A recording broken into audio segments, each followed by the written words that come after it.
Hey, I'm doing Ranty. all Good right. afternoon. I jumped because I'm not able to hear the stream. Is it me Yeah, only? I can't hear the stream on YouTube either. Yeah, that's Yeah. why I came in.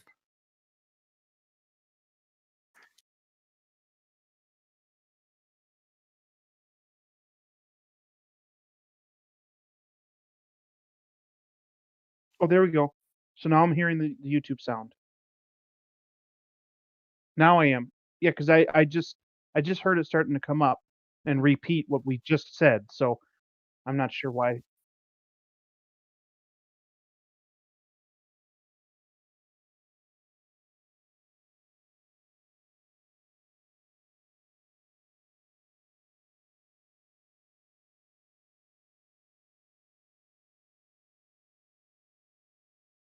I think it's working now.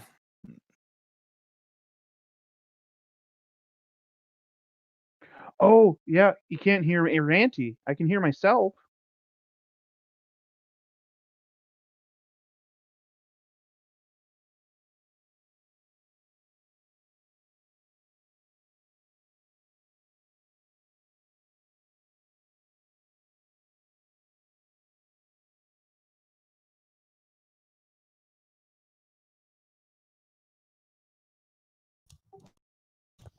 Hello, hello. Hello. Water gas.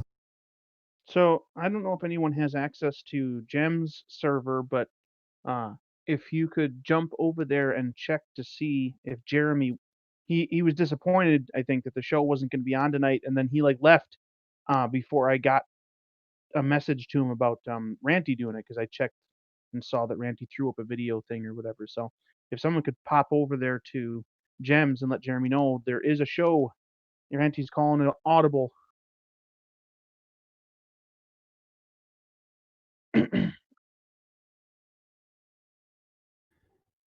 And also pass on the message. It's flat, and he knows it. Wait a minute. Wait. Pass on the message to who?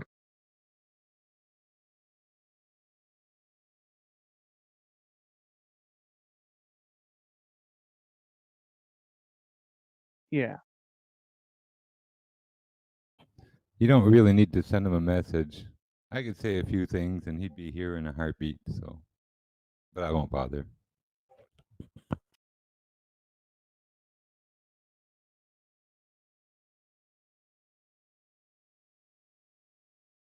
Do you do our thing? What's our thing? I don't know what our thing is. I have good technical advice to help you there, Ranty. Each time you do one of those little check boxes and check to see if things work, say a little prayer. No, you just It make can't sure help. you beat it into submission, like all electronics.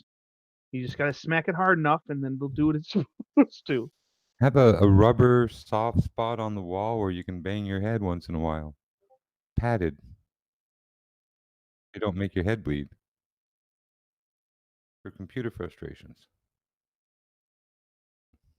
Preferences. Not staying where you want them. Stuff like that. All right, he said to do our thing.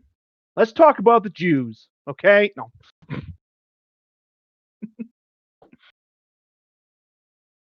Kotzman was right. Mel Gibson is a hero. Nice. Mel Gibson's a hero. Achtung toward ball. Well, we have a lady in our presence, so let's keep it civilized. Bonsoir, mademoiselle. What the heck for, man?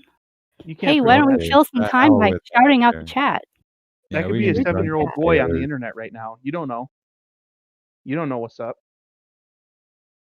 I totally sound like one. I got in trouble. I just try to be careful because everything's politically correct, right? You talk about a fireplace. Oh, that's sexist. Why? You got to lift a leg in poker. Wow. Ranty, please get fixed I whatever is don't think broken there's so that anything you can wrong have a with real jokes and conversation. stuff.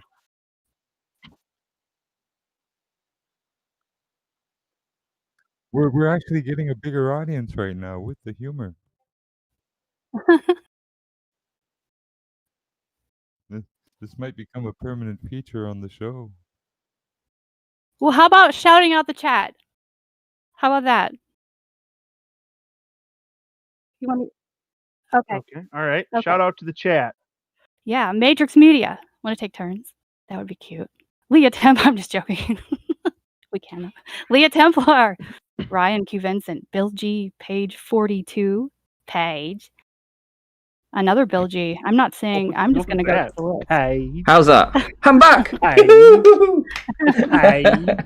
I know what it It's was. Page. I know what it was. I did an What's it update doing? on OBS Studios literally before I went live. I got a notification saying, "Do you want to update your OBS Studio?" I was like, "Yeah, sure, no problem." And then I've just gone into the settings and then I found that it didn't have the microphone attached inside. It changed it for some reason. So I'm back though because I can see my little bouncy things bouncing up on the audio mixer. So There you go. I'm back. I mean, So you got the bouncy thing on set, right? Gotta have the bouncy thing. Right, let me do my introduction to everybody. So, right, okay, so I'm going to say hello to everyone in chat. Just bear with me one sec, guys.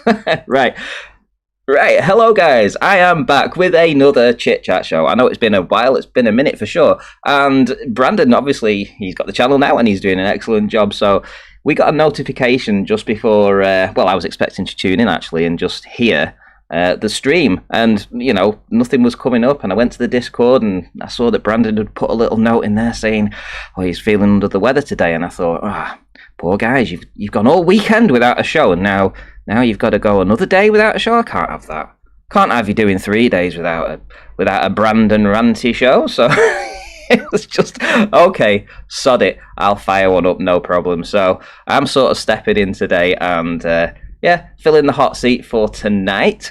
So, as I say, it's been a while, and New Year. It's my son's 18th birthday today, so happy birthday to him. Unfortunately, we haven't been able to meet up face to face with all these COVID restrictions. £200 fine if you're not doing exercise or going somewhere, to the shop or going to, that's if they catch you. But there are people out there. I mean, I went to the shop earlier today, and I saw 2 police cars parked up on different streets, and it was like, this can't be coincidence. This feels to me like they're just waiting there to find people.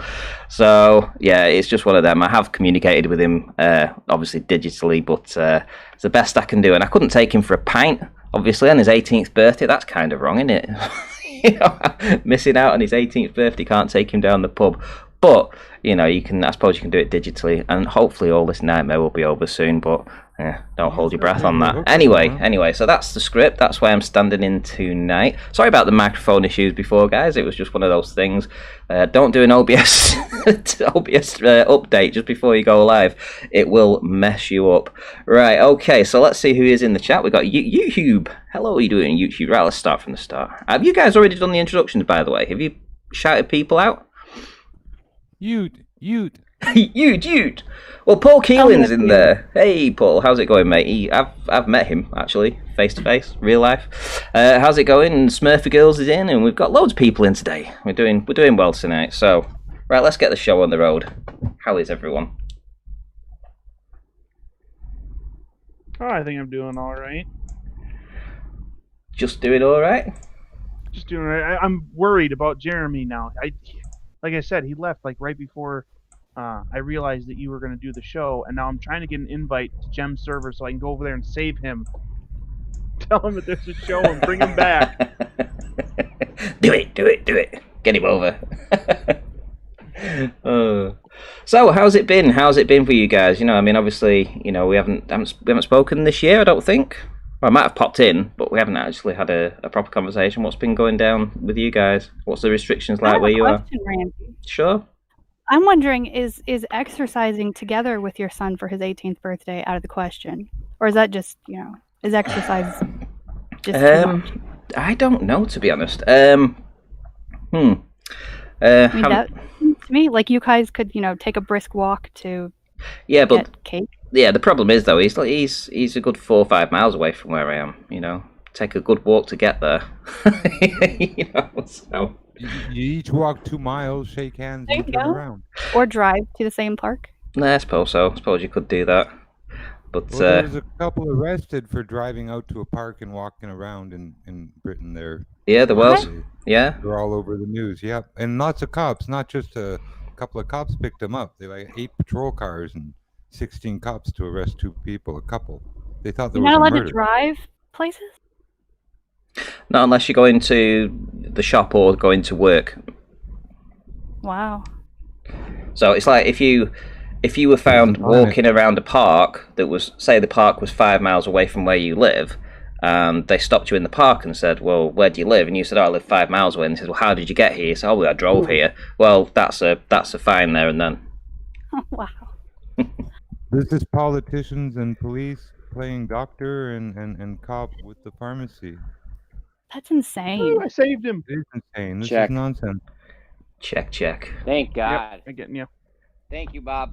Yep, no problem. I wanted to come save you because, like, I found out he was doing a show like right after you left. So apparently we've got 66 in chat. I don't. Well, I've been seeing that we have been getting close to 100 people watching recently, but I think all the views are down over the whole board, aren't they? There's something going on. I mean, it's not just this show that's getting fewer views. I think it's affecting a lot of the channels right now. So has anyone noticed that they're not getting any kind of notifications or things like that? Probably expect it to get worse because I mean, Democrats are taking I don't get over. any notifications anymore. YouTube's clearly I trying do, but to. I get them late. That's not true. I do, but I always get them late. Yeah, or not YouTube's at clearly trying. YouTube's clearly trying to, hold back flat Earth. Do you even trust those numbers, Ranty, or? Well, I don't know. If everybody said hello in chat, we'd know exactly how many people were watching, because we could count the names, and then we would know.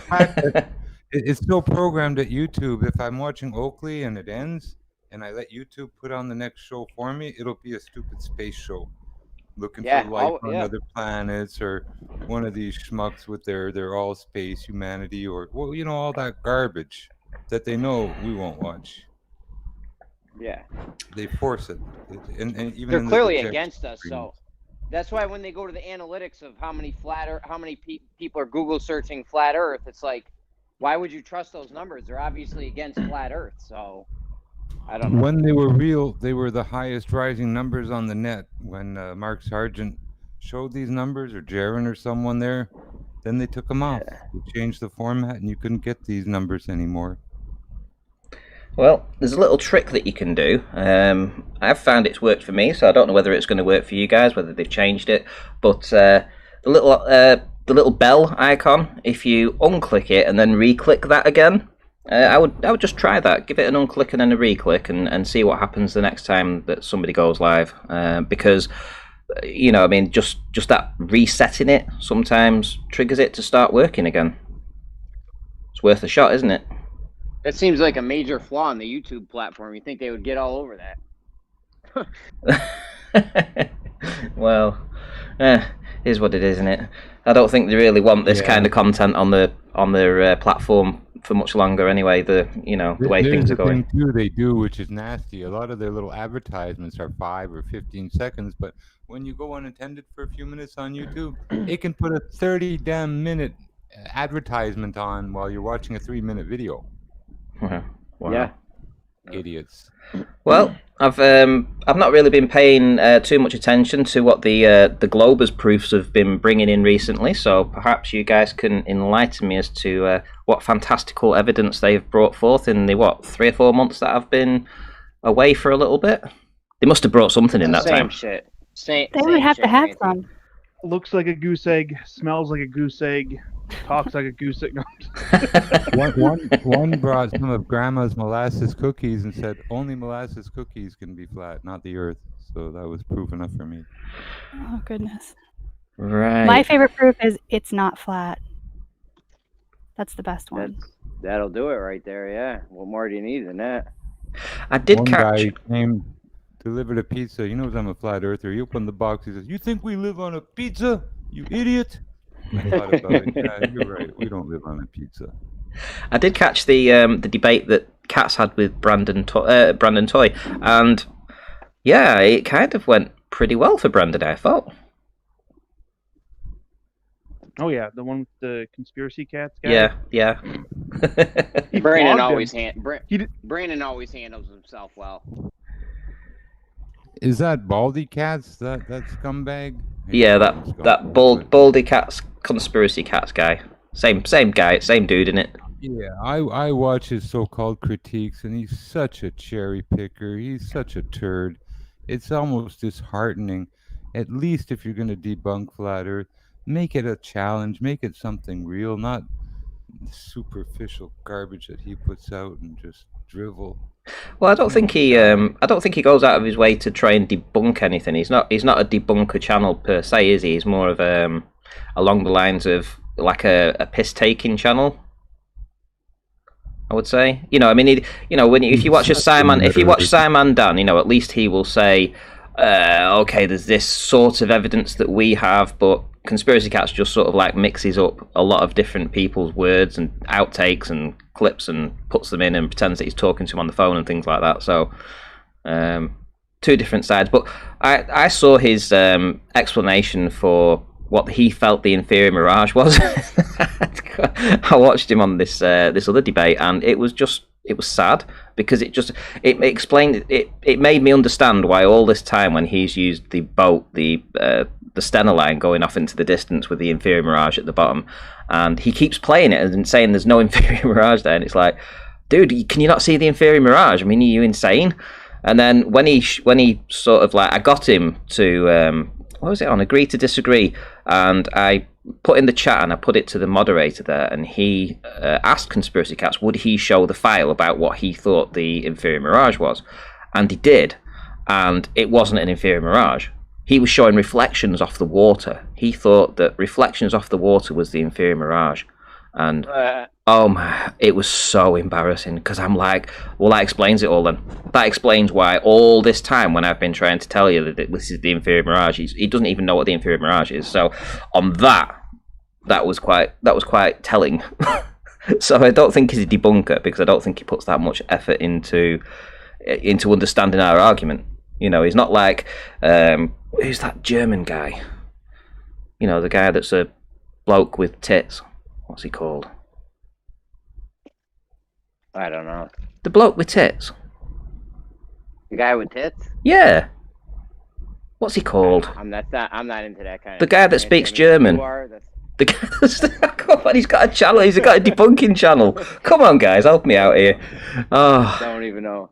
You're talking about Sean Hufford? Sean Hufford, yes. Sean Hufford, yeah, that's the one. So, yes, at least Sean Hufford, he tries to look into our argument and try to at least respond to that. But, yeah, Conspiracy Cats doesn't. And, yeah, I don't know how Simon Dan's got his channel as big as he has, because, yeah, I mean, he doesn't really debunk us, does he? Well, when YouTube's promoting all the debunkings of flat Earth, that's how it happens. There's more to it than meets the eye. Those statistics, those numbers. Whenever you search flat Earth, all you're getting is the debunkings of it. You're not getting the people. You know, go do a YouTube search for flat Earth. You're going to get flat Earth debunked. The first 10, 20 results will be that. Good servant said it's Brenda. I like that one. No, Brenda's the prize paid for Globers, you know. The first Glober to debunk flat Earth gets a night with Brenda. Oh. And a bird. We're going to time it using a bone. Is that what's is that what's holding everybody up? We're going to time your night with her by using a bone clock. A what? You guys missed that bone clock thing? A bone dog clock? Bone. She said dog bones are clocks. Right. No, never heard. Yeah. That's pretty funny. Dog you bones. win some, you lose some. You'll come out of the night with what the French call bon air. Who's the guy that does the doors going up and down with that you know, like inside a warehouse? Oh yeah, not flat Earth data. That's Pebble in the water or something like that. Pebble in the pond, isn't it? Yeah, Pebble in the pond. That guy is good. Oh, he's great. I love it. Yeah. I love that Absolutely. stuff. I mean, it's nice. Absolutely. Well, he's got the location. Not everyone has 300 feet in a warehouse with nice cold air and a garage door opener. What a blessing, though. Ranty, what did you think? Right person, right resources, and just great video. Ranty, What did you gets think me of on? Go ahead, go Jeremy. ahead. What did you think about the DM I sent you, Ranty, about the laser beam and the fish tank thing? Did you take a look at it? Yeah, you asked if I'd got all the data from it. I have it on a different hard drive, but I haven't got it plugged in yet, so I'd have to dig it out and plug it all back in again. I will look it up for you though. I've not. Have you actually done that though? Have the before and after picture of the laser beam sideways and head on? Oh yeah. I've got all that. Does it move up or down? It moves down. Yeah, of course. All right, if you can ever come up with that, I'd love to see it. I believe you that it goes down, but with just a bit of water in, just normal water without anything in it, no sugar, no salt, nothing, just pure water in there. You know, it bends ever so slightly down, not much, and you can see it. Yeah, you can see it head on moving down. Well, no, I wouldn't say that because it reflected off the back wall or the back of the tank and then back again, and then so you could see where the laser penetrated into the tank and came back again, and it came back at just a millimeter or so down. So it wasn't something that you could definitively say for sure was the cause. But as soon as you started putting sugar in it, a little bit of sugar solution, as soon as you started to put a little bit of more dense gradient in the bottom of the tank, it definitely made the laser light bend down. Yeah, because these guys are saying that again is the result of the sugar itself being, quote, dextro-rotatory. Well, the Globers are trying to too light. Because the Globers are trying to say that light bends down, but we're seeing it higher. So I was wondering what the results were from that. You know. Well, I'll send you all the files. I'll upload them to my Google Drive, and I'll just send you the link to the drive. Is it on your YouTube channel? There would be a video there, and it's actually got the laser lights as a thumbnail, so you will see that. All right, I'll look for it. No need to go through your files and shit. I'll look for it. Okay. I can mention one thing about lasers, because I've worked a lot with these green 50-mile lasers, etc. Normally the beam is a fine beam that goes out and becomes a cone at a great distance, right? But when the conditions are right, like in the fields that I've worked in, not across water, but over farmer fields, that cone can be like an ice cream cone in 300 yards, depending on the water in the air. And not a beam, not a nice little pen beam anymore. I mean, I've always thought it was like nuts. A cone. I've always thought it was nuts that they say the light's bending down, but we're seeing things higher. Because when we look in the side-on view of the laser beam bending down, we're seeing it lower. So I would expect that head-on, we would see the beam lower. No, Jeremy, light bending down causes things to loom up. Yeah, but why? Right. Ranty said the beam goes down, though. Was that head-on or? Yeah. So if you set the laser level and you shine it into the tank and it's got some sugar solution in it, the laser light will start to bend down. Yeah. But do you have a head-on view of that happening, or just the side view? I have the back-on view and the side-on view. Oh, Here's a test you might want to do: is water in solution, but with something that's levorotatory. Sugar is dextrorotatory. With levo, it should bend the light up. Do the opposite. I just want to see the laser. Wait. Explain dextrorotatory. What are you talking about? It's a right-handed spin. It's a rotation. Yeah, I just want to see the laser bending down from the side-on view, but see it appearing higher in the head-on view, like they say it happens. You know what I'm saying? Yeah, but seeing it higher won't raise it up behind something. You know, that's a fallacy. It's an absolute fallacy. Yeah, no doubt. In fact, I don't recommend it because it's an illegal substance, but cocaine in the water would be levorotatory and might deflect the beam up as opposed to down. We don't want the beam to go. We want the beam to go down, but I want to see it being higher from a heads-on point of view. You know, 180 degrees looking at the laser beam. I want to see the side view of it bending down, but then heads on it appears higher. That's what they're saying. Light bends down, but we're seeing it higher. So I want to see that beam go higher, not lower, from the heads on point of view. Are mixtures of even sugars that are D and L, dextro and levorotatory in equal proportions. So that type of sugar would probably not affect the light at all. What is levo? I mean, I've never heard of this. What do you? Dextro and levo-rotation? Yeah. Everything in the chemical world that's, more than one atom, if you will, rotates, spins, moves. Oh, you talk about arrangement. If you think the chemicals like the sugar crystal is stationary because it's a crystal, you're wrong. You don't understand Water how things has are a working spin. But Water has things are actually spinning. Some things spin right, and some things spin left. You ever heard about restructuring, Jimbo? You ever heard about restructuring water? That has something to do with the spin of water, no?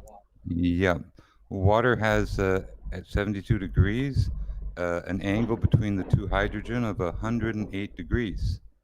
As the temperature increases or decreases, so does the angle between those hydrogens as they're like diametrically opposed on the oxygen to each other.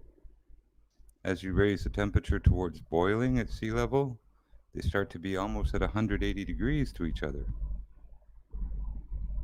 A lot of potential because they want to get back down to a normal state or whatever temperature they wind up in. So that angle is part of the way it stores energy. How far apart those two hydrogen are to each other. I mean, I've been bugging over this laser thing all weekend. The Globers can't show me. Yeah, I'll tell you what I'll do. I'll dig out the information and I'll get it over to you. Even if I have to make a little video of it on my own, and I'll just put it on my other Ranty channel. I've got a smaller Ranty channel. I think it's got 90 subs on it, and yeah, I'll just upload it there, and I'll send you the link in the Discord. What else was I going to say?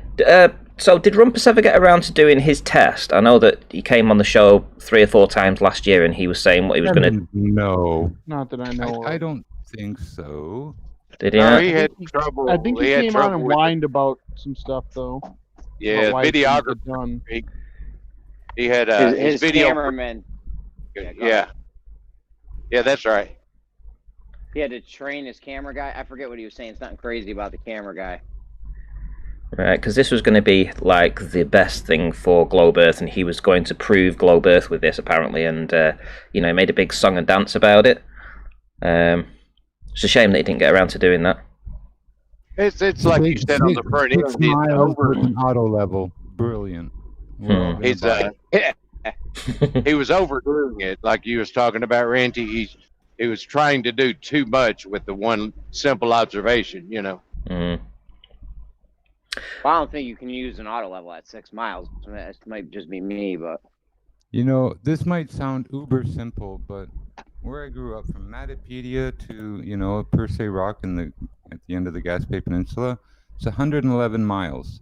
Now you take off in a plane at Matapedia, and you go up a few hundred feet and out towards New Brunswick, there towards Campbellton, and you're seeing over 1,000 miles of flat water, all the way to the rocks and stuff out at the Cape in Gaspé. If in that 111 miles there was curve, you'd feel like you were driving downhill, about the equivalent of driving from the summit of Aspen, the mile-high city, to sea level. And you don't feel that because you're not driving down 5,600 or 5,800 feet. Nobody's. It's flat. Everywhere's flat. Your water's flat. Your bays are flat.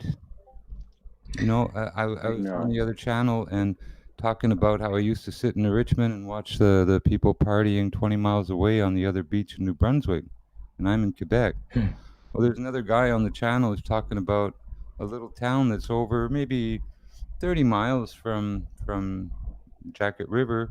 It's called Petit Rocher, and he gets to look at people in Bonaventure in Quebec from New Brunswick during the summer, partying at the beach.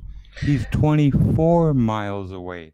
That's a long way to be saying that you can see someone. I mean, not, you know, I don't want to crap on your parade here, but I've got the P1000. I've been down to 24.5 miles away, and I've seen, you know, the buildings of Barrow from there. But essentially, it is just a smudge, and you're talking about quite big buildings there that are just a bit of a smudge. You can make out the buildings, though, but you couldn't see a person. It's a very protected bay. It's not like the Straits and where you have those supreme tides going through and winds all the time. This is a protected or sheltered bay. And again, the way it's angled, it doesn't have a lot of the refraction and sun during periods of the day. When it's beautiful there, that thing is a mirror. That thing is flat as ice.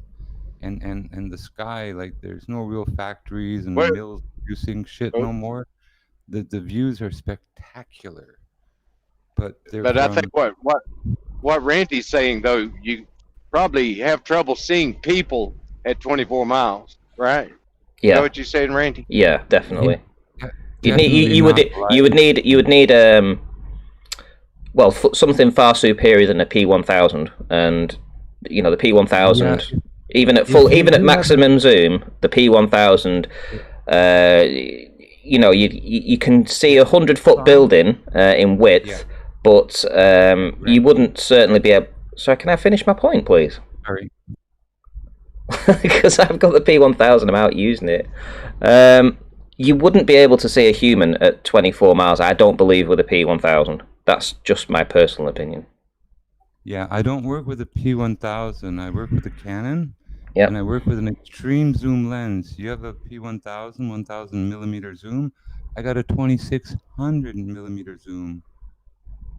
Okay, so what? How much? Big, but I can't see little tiny people on ski hills that far away, 24 and 25. Mount Edelweiss is in Quebec from where I live, and it's over 20 miles away, and I can see the towers, the lifts, the doors, the windows of the houses and stuff for the ski coffee shacks and stuff. Is this a digital camera? Yeah, it's even nicer at night. I have a T7i, which is 25 megapixel too, and a zoom that's, well, at least 1.5 times as strong as your P1000. I can see people smiling at a mile away. Here we go. Ian Adams says, what about the ISS at 250 miles, Ranty? That's a great one, that. Because I tell you what, that thing at 200, if that's 250 miles away, you know, there's issues. There's issues because, like I say, the P1000 at 24 miles away, you know, you can basically get the buildings of Barrow, you know, in frame, but, you know, it's very blurry and very small. You know, so Ranty, you know, the ISS at 250 miles. Ranty, in relation from the buildings of Vero and Finesse to the ISS, how do they compare? Similar in size? The ISS a little bigger? What do you think? I think the ISS is about. I think the ISS is about the same size as the buildings of Barrow. Well, one of the buildings of Barrow, let's say. Which turns up as a tiny little smudge. Yeah. Which is basically a smudge, yeah. But yet when the ISS does a solar transit, you can pretty much see it, you know, crystal clear, nice and big. Yeah. That's a bit of an issue, isn't it? I was going to mention too about night shots on the B or the bulb mode. I expose some places where I can't see a thing with my naked eye, but a long exposure will reveal a cabin and its porch light on and stuff. So sometimes just these fast night shots where you're trying to capture the light in the scene as you see it at that moment, you know, where it's a 2 or 3 second exposure, that's okay. But you can sometimes shoot places where you know there's stuff, you can't even see it, but on a long exposure it will resolve. So it might be something worth trying in night shots there. Set it up, use a remote shutter thing, and just try some long exposure shots. You'd be surprised. Well, I'm just going to go and have a quick little look at these buildings of Barrow, sort of like the dimension, you know, what I would class as a section of the buildings that I can see. So I'm just looking in on Google Earth now. So let's see. So right. So here we go. So these 5 buildings. Am I sharing my screen that you guys can see? Google Earth Pro. Not yet. Right, there you go. You should be able to see that now. There we go. So yeah. So these buildings here, we see these in a line. You see they've got like there's 5 or 6. 1, 2, 3, 4, 5, 6 that go across there, and they're very clearly seen. So as you're looking at them, you would see them from widthways one side to the other like that. So how big is that? Let's do it in meters. Yes, that's 271 meters, that, right? And on the horizon in the P1000, I would say that at maximum zoom it takes up around about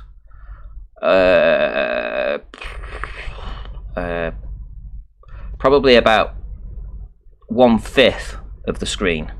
Right, so it is tiny. It's tiny. It takes, so you've got 271 meters, and it's pretty compact.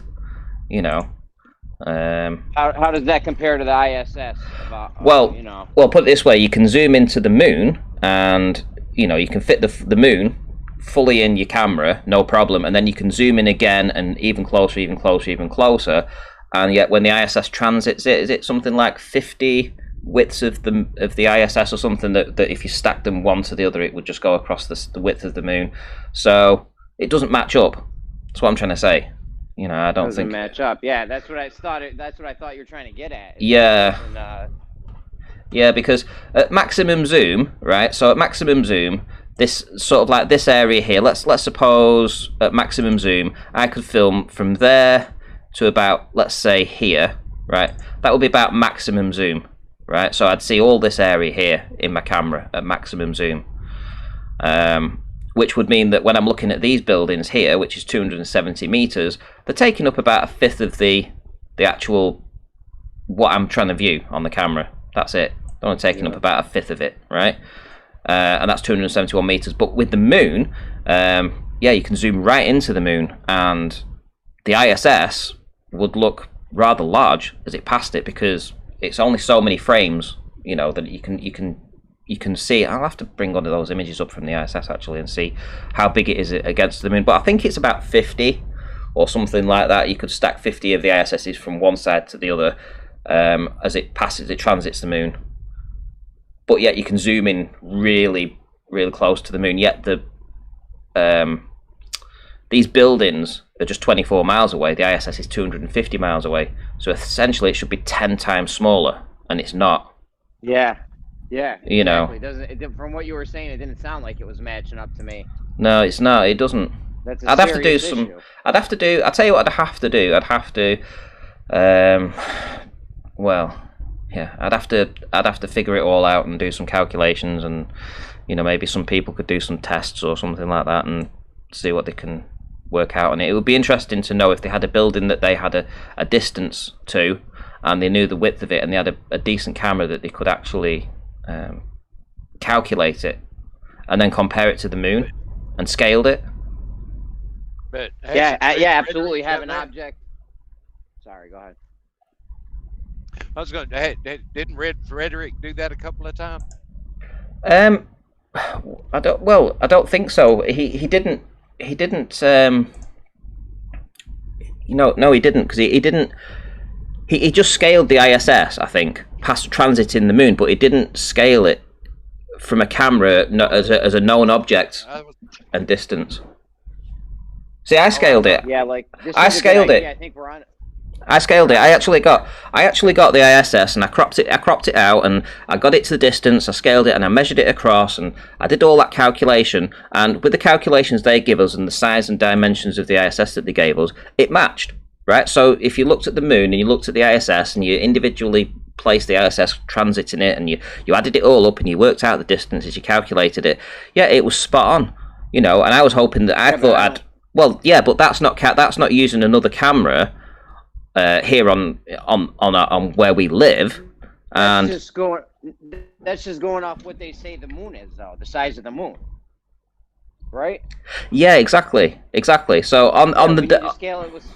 Yeah. Go ahead, my bad. So what I'm saying is, if you had a distance, say you had something at 25 miles away, and you knew it was 25 miles away, you knew it was 100 meters wide, and you had a decent camera, all you need to do is take a really great shot of it at a certain focal length, do the same with the moon, and compare them, and then start working out the calculations. Sort of like, you'll figure it out. And I don't think they would match up. Me either. Not from what the sounds of what you're saying. I don't think they'll match up at all because, 250 miles should be 10 times smaller than Burrow. Yeah. Yeah, exactly. Yes. Yeah, I don't know how to say that place. Yeah, we should have our peoples get right on that. That's a good thing we could do. Well, that's something. See, I thought that's what I was saying about Reds. They calculated the size of the ISS, the altitude, speed. They did a bunch of calculations, I thought. Yeah, but what did he compare it to? Did he compare it to anything on Earth, or did he just go off what? He just measured the angles, the transit across the moon, and something to do with parallax with a second observer.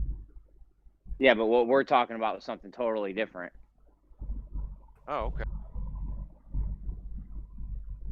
Yeah, We're saying the size they. Go ahead. Well, it is sort of the same because you'd still need that data from the moon. So you'd still need the transit of the ISS. You'd need to work out scalings. You'd have to crop it out and then individually line them up side by side so that you could say, right, okay, it takes 50 ISS. If you stack 50 ISS's transit in the moon, you can come up with a size. But you'd also be having a focal length on your camera that you would know. And then what you do is you go to the same focal length here on Earth, and then take an image of a building in the distance that is 20, 25 miles away, and then you just rescale it back, and you'd see if they match up. And I don't think they would. Yeah. Me neither. Yeah, it's something to think about, though, isn't it? But I have no doubt they would have. Oh, my bad. Go ahead. No, I was just going to say, I thought somebody mentioned Sly again. Did he not have another test that he was doing this year as well? Wasn't he supposed to be doing this water pipe test? All these people that are gonna do water level things, how are they making the horizontal line? I'm just curious. Like, what's the point of doing anything with water to measure if it's horizontal or not? If you're not I'm curious how they're gonna make the horizontal, because that's I feel like that's the key part in everything. Well, the water level test established level. And then, Yeah, we already know water's level though. We need to match it against the horizontal. And then you would establish a horizontal at an observation. And say if the level had 3 tubes, point A, B, and C, with B being right in the middle, and say it's a mile long, you shoot a cord from A to C, then B being in the middle should be is higher, like that. But when you say shoot a cord, is that your horizontal frame of reference you're going to use to match against the water? The cord A to C would be horizontal at B. Yeah, how are you exactly making this cord? That's my question. Use an auto level and right through the water level to the water level at C, and that'd just be a straight line from A to C. Oh, an auto level over a mile? Yeah. I don't think that's how auto levels work. Well, you can sight things at that distance. You don't want to be shooting story poles or trying to grade that far, because we're going to measure the shape of Earth that far though. But you don't want to be doing that other stuff. Well, sure, you can do that and make multiple observations.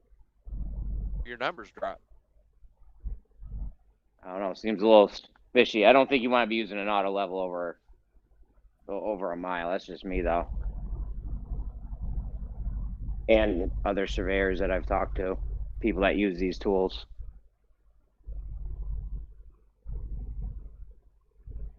I don't know, but that's what the story is on.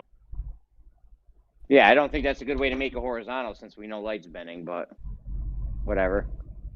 It'd be interesting if somebody had an auto level and they were next to a lake and they could somewhat keep the the auto level in a fixed position for several days and just film the same every single day. Just turn the auto level on, take an image of it, and show what it sees. Because I have a feeling that every day you're going to see something different. I don't think it's going to point in the same place.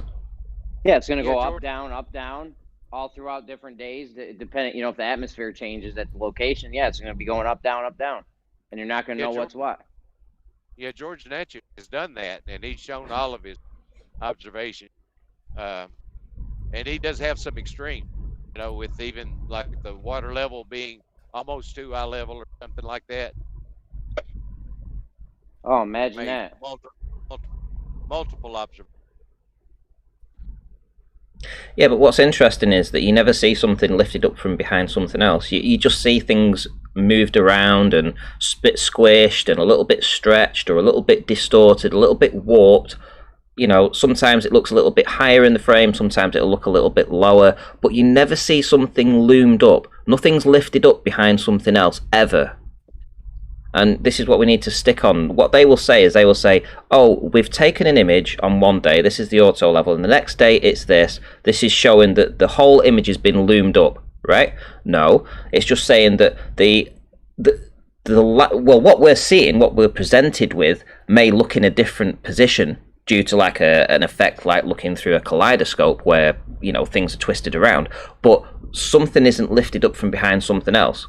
There's not an obstruction and something behind the obstruction and then you see it, because that's what they need to demonstrate. They need to demonstrate the looming that we're looking for, which is something lifted up from behind something else, not moved around, not twisted and distorted and a little bit jumbled up. I'm talking about things loomed up. This has been my argument for 5 years. This is what I've been asking for 5 years, and to this day they've still not been able to produce it.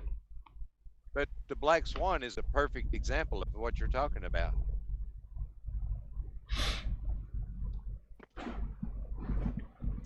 Go on. No, it's not, Howard. That's a claim that you can make, sure, but you could make that claim about literally any observation. Do you have anything to show that?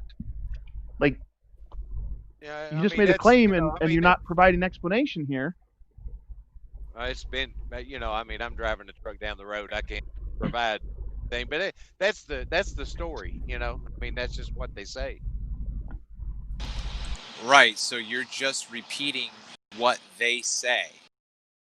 No, I understand how bends stuff. No, no, you don't. Like from my perspective, the Black Swan is a very poor argument the flat Earth side because of what it is. The argument's broken. Severe refraction in the photo. It's not.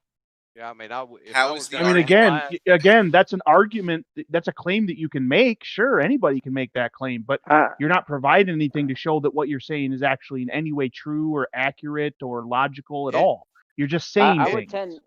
I would tend to disagree. The Black Swan argument got you guys saying we never see the geometric horizon. That's the geometry of Earth. That's the stuff boats and buildings are supposed to be disappearing from bottom up. Okay, yeah, but your prerequisite for an apparent horizon is a geometric horizon. No, it's not. Why? Why would no? Why? Why? Well, it's there. You can't deny that it's a prerequisite. There. Just because Nathan Oakley says you don't have it anymore, that doesn't. Why is that a prerequisite? Because if geometry wasn't there, there would be no horizon. The flat Earth. You're telling me on a flat Earth, there wouldn't be a place where the sky appeared to meet the ground?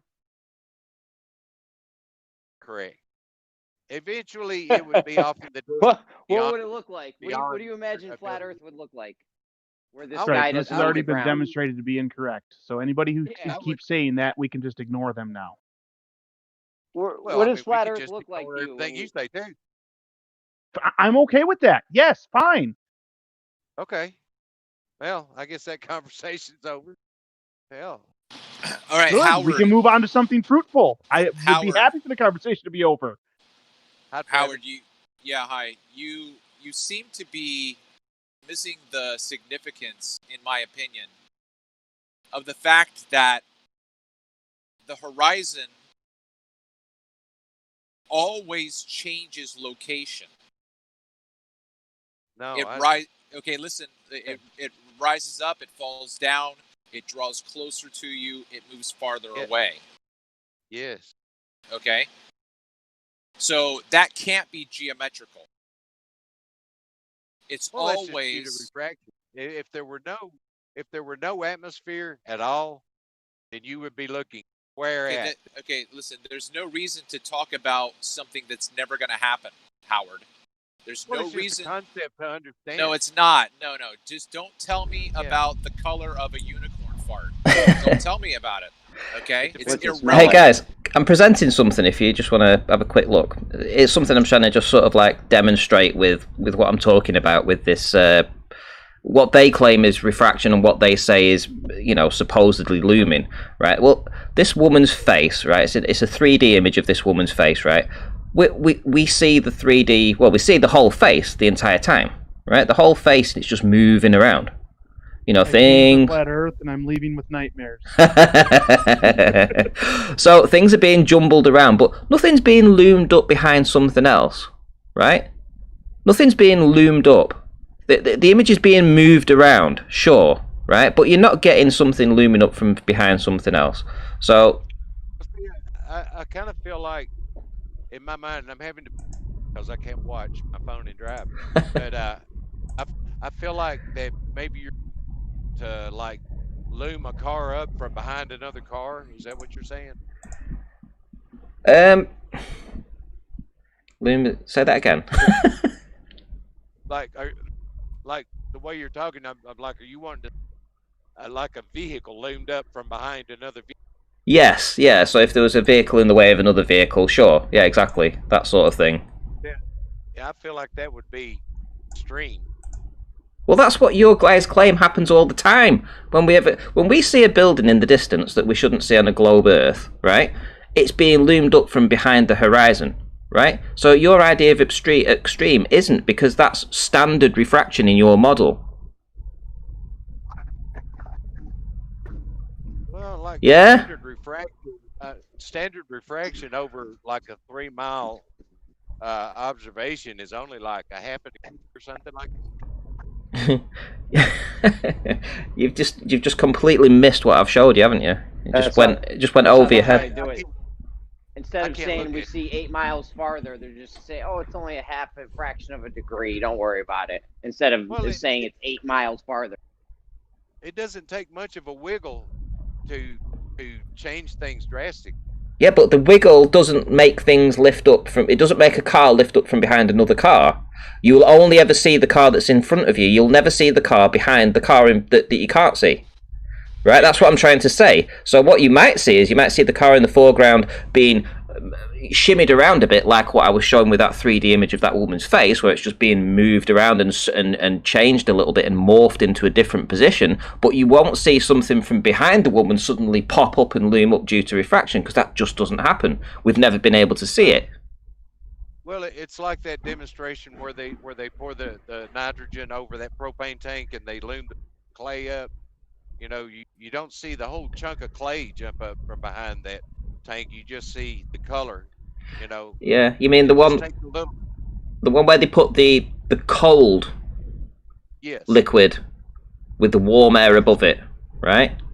Totally different to what we have here on the Earth. Yeah. Where it's warmer at the ground and colder higher up. But you've just talked about the only way you can get this looming up effect is if you've got the cold air at the bottom and the warmer air above it, which is the opposite of what we have here. Oops. That's why I'm not believing them.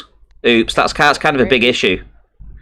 Because if it's the other way, around, it's sinking. Yeah. If you turn it around the other way and you've got it the other way around, warmer at the bottom and colder at the top, it's sinking. Everything sinks down. You lose things from the bottom up. You've explained. That's their claim. Yeah. That's their claim, but I want to see that laser beam head on, showing that laser beam going up. Yeah, I know what I mean. We'll see it bend down in the side view, but then we should see it go up in the front view. Yeah, but you don't need to look. I want to dwell on this. I want to dwell on this because this is their only proof of anything like that ever being shown. They were able to make that little bit of plasticine, and let me just tell you, it was a smudge. It wasn't the entire image. It was just a smudge of the plasticine, so it didn't even look like. It wasn't like it could get a proper image of the plasticine that you were trying to see. But they needed to have the cold air at the bottom and the warm air above it to get that effect. Right, that's what they needed. The opposite of what's happening on Earth. That's why I don't believe them when they say that shit's always loomed up. Yep, so remember that. The next time somebody brings that up to you and they say, oh yeah, well we've got this, just say, yeah, that's kind of the opposite of what we have. It's warmer down here and cooler up there. Yeah? Yeah, they has to do with the gradient. But more so to do with the gradient. Temperature does affect it, but I don't think it's temperature is like the absolute or determinant refraction. No, there's pressure too. And density, which is why we've been using the density tank, and that's why Brandon and I were doing our tests with the sugar tank in the, with the sugar solution in the water with the lasers and stuff.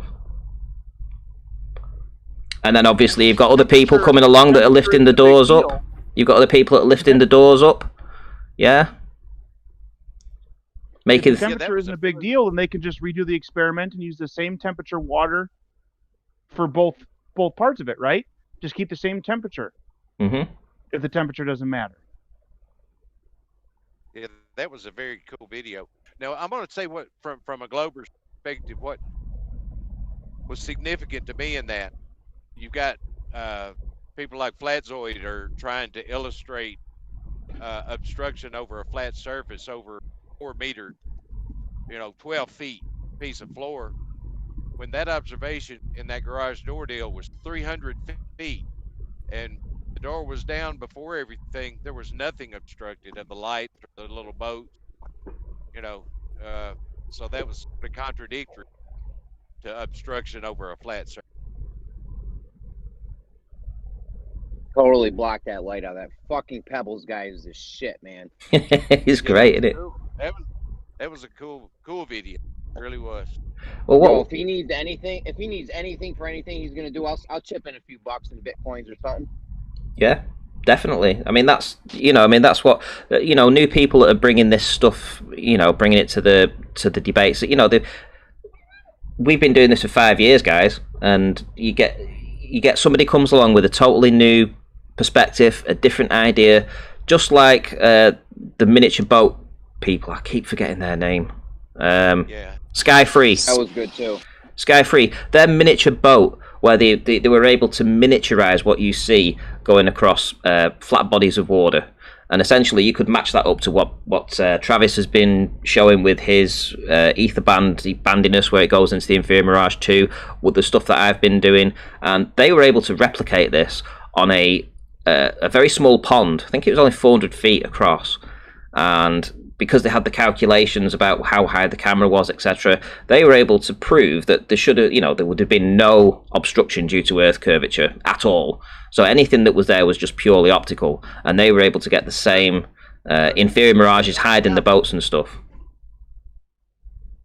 Yeah, on Sky Free, I think from the globe perspective, I don't think that there is any question that's not illustrating Earth curve. It's just refraction is causing. Right, but you fail to understand, again, Howard, the significance of what you're saying. The horizon is created by refraction. Okay, so your and every other baller's statement that on a flat Earth, you're not going to have a horizon, you don't know what creates the horizon. Because earlier when I asked you, when your horizon changes location, you know what you said that was the result of? Refraction. Right. Yeah. Right. Yeah. That's how you have a horizon on a flat Earth. It's 100% refraction every single time. Ranty, just real quick, I put in the general chat a link to Andrew Thomas's Young only, as far as I can find, example of looming. So if you want to check that out, I mean, if you're interested in looking at it, because Okay. you're asking where do we see looming? He shows you what he interprets as looming.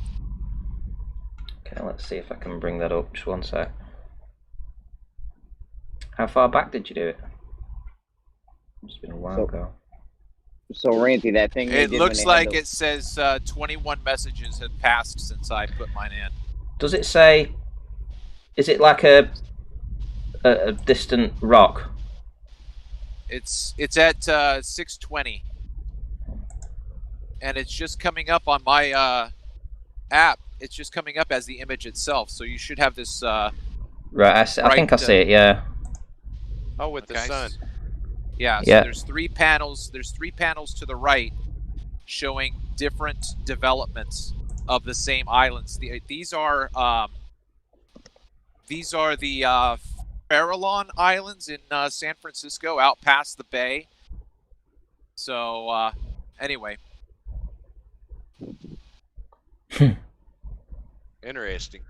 Yeah. Now I could pull up any multiple shots that I have of the Anacapa Islands 20 miles away and duplicate these images. So, in my opinion, this is not an example of looming, which shows me they don't have any example of looming. They have a concept. So the very top one, hold on, Howard. I'm sorry.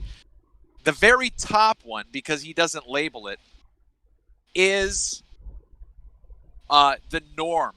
Yeah, I'd say so. According to him. It's towering on the second one, isn't it? Yeah, right, exactly. It's not looming. No. So, yeah, but go ahead, Howard.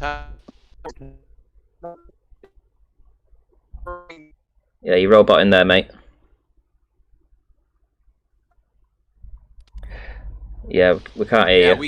We can't hear you, Howard. Sorry, I'm just gonna talk over you, Howard, since we can't hear you, man. But yeah, anyway, so you've got who's to say, Ranty, out of these 3 pictures, who's to say the top one isn't compression? Right? Oh yeah, you don't have a control, do you? There's not a control. No. So right. No. But you've definitely got an inframirage at the bottom. It looks to me like it's tower in the middle, I would say, and I would say the top one looks more normal. But all of that could be sunk as well. I mean, it could all be being sunk with, and then there's some kind of gradient issues that gives it a little bit of towering effect at a different time, maybe a change in temperature. And then you've got the inframirage at the bottom, so there's nothing to garner from this because there is no control. But the one thing that we do have control over, and I'll tell you now, is the garage door thing. The warehouse, 300-foot warehouse. We have control over that because we have a controlled area. All the same temperature until he lets the cooler air in or the warmer air in, and then you see the effects of what's going on, and you can actually control that. Here you can't control it. Yeah, we can see what happens when there's no refraction, and then we can let a lot of refraction in and see what happens. Yeah. Mm-hmm. He's going to try to reverse that in the summertime because it's cool in there, but it's very hot out. So he said he can reverse the effect in the summer. Well, it's great stuff. So, what's interesting? What's his channel called? Has he got a channel where he puts this up? I don't think he has one. No, I think he just gives his stuff to Brandon, and then Brandon puts it out. I think what's interesting is that thing where they made that little piece of plastic come up over the curved thing there, how they had to make it cold at the bottom to make that happen, which is the opposite of Earth. So if it's hot at the bottom, would they still have been able to do that? Well, we don't know whether we don't know where the temperature gradient starts when he opens the doors. We don't know whether him opening the door. See, cold temperature, did it cold sinks? It does if it's in a divot, doesn't it? Warm air rises, but we don't know what's going on in that area. We have no idea. We haven't got anything that can measure the temperature as yet. It would be interesting to see if we could get some kind of very sensitive, very fast-acting temperature things at different heights. You know, like at ground level and 2 foot up and 4 foot up, just to see what's going on with the temperatures. We'd know where the cooler air is. Yeah, if this guy needs funding, I mean, I think we should, you know, probably not much, maybe some barometers, some thermometers or something. Wouldn't take much. Yeah, it'd have to be pretty good stuff, though. It'd have to be fast-acting, super fast-acting. I like what you said at the beginning of the show about the ISS and the magnification. There's a lot of stuff that we need to do, and we can figure this out, I think. Mm-hmm. Well, you know what I came across? I did a search in YouTube for just refraction videos. I was just seeing like who put out, you know, anybody, right? Anybody. And as I was scrolling down, Baldy Cats from like 3 years ago, he did this, I don't know, 5-7 minute presentation.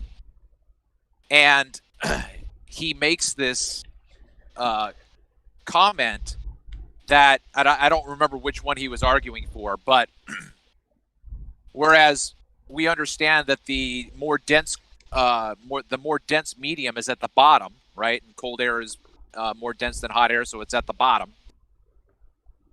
But then when he was talking about a different refractive phenomenon, he said, but there are times when you have the cold air at the top. And I said, oh, so there's a time when the more dense medium gets flipped and it's at the top. I think it was for a superior mirage, because that's what makes the mirage go up, right? You have to have if light bends toward the more dense medium and you have a superior mirage, and that mirage is superior because it's up, then all they're arguing for ad hoc, right? They don't have any they don't have any proof that that a denser medium, it's like saying that all of a sudden water flips up on top of air and you've got this heavy layer of water somewhere up there that all of a sudden exists, you know? So they can talk hello, this clouds, duh. Yeah. But anyway, you know, my criticism in my channel has been that I believe, and I don't know if you still have that image of Andrew Thomas Young up, but I believe that superior mirages are actually misdiagnosed and mislabeled inferior mirages, because the image is always above, always. The physical object is always above, no matter what. And you see that in the blooming photograph from Andrew Thomas Young. If you look at the top image and you see where the top of the island is, and then you go to you go to the next image and see the top of the island, that's where it is physically. And so what happens below it is the distortion of where we would see the horizon, because you're going to see the horizon in a different location in each of those three images, but it's always below. But with towering, like you said, the second image was towering. What they normally mean is that the top of the image is displaced up, so they leave the horizon where it is because they think it's a physical location. So they have to raise up the physical object above and call it towering because it's going up. But what they don't understand is that the opposite is actually happening. The refractive phenomenon, towering, is actually stretching below the physical object and distorting where we would see the horizon.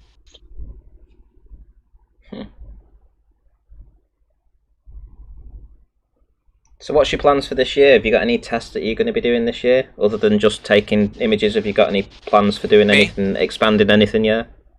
Yeah, well, I'm going to California again this weekend for 2 weeks. So I plan on meeting up with BLMLSB and Pedro's or Pablo's dog.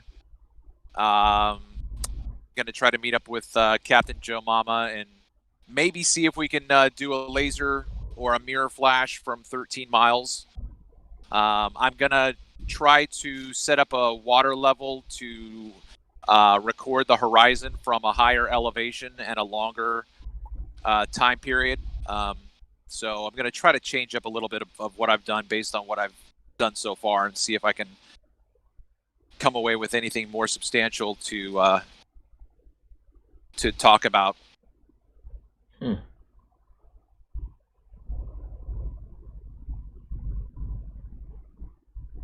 Oh, and I just got a solar filter, and so I'm going to plan on using both cameras for sunsets. So I'll have one with the solar filter, and then I'll have the other camera just straight on, both in the same angle and same location. So we'll see what it looks like with the solar filter, and we'll see what it looks like with the glare. Hey, were you meaning to show those pictures you were talking about? Are you talking to me? Yeah. The What do you three mean? pictures you were talking about a minute ago. Did I mean to show them? Were I gave you- them to Ranty to... Yeah, I showed them. I put them on They screen. weren't showing up in the stream. It was just the pictures of the panel. Oh no, I put them on YouTube, didn't I? I didn't see any. Huh. Let us know in the chat if you saw those three images that Travis asked me to put up.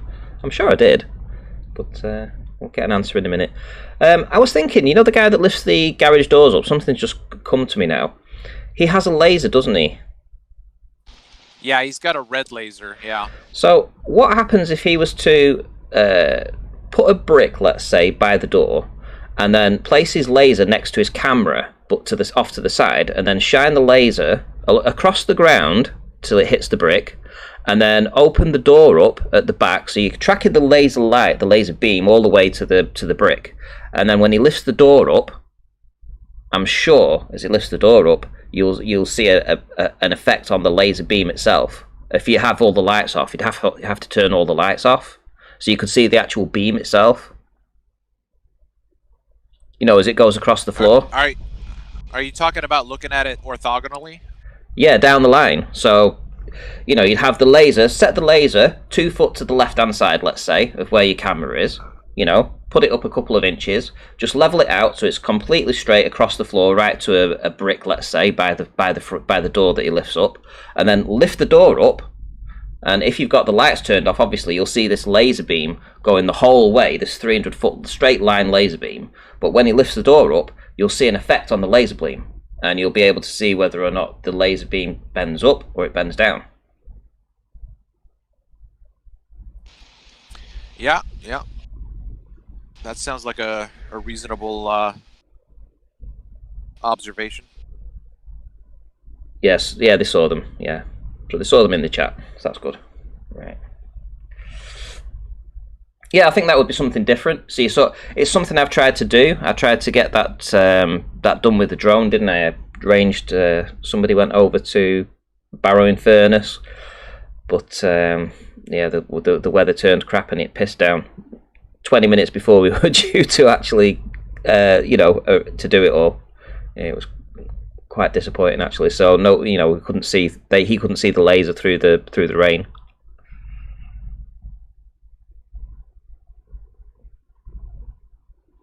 What you were talking about there, Ranty, through a little dry ice.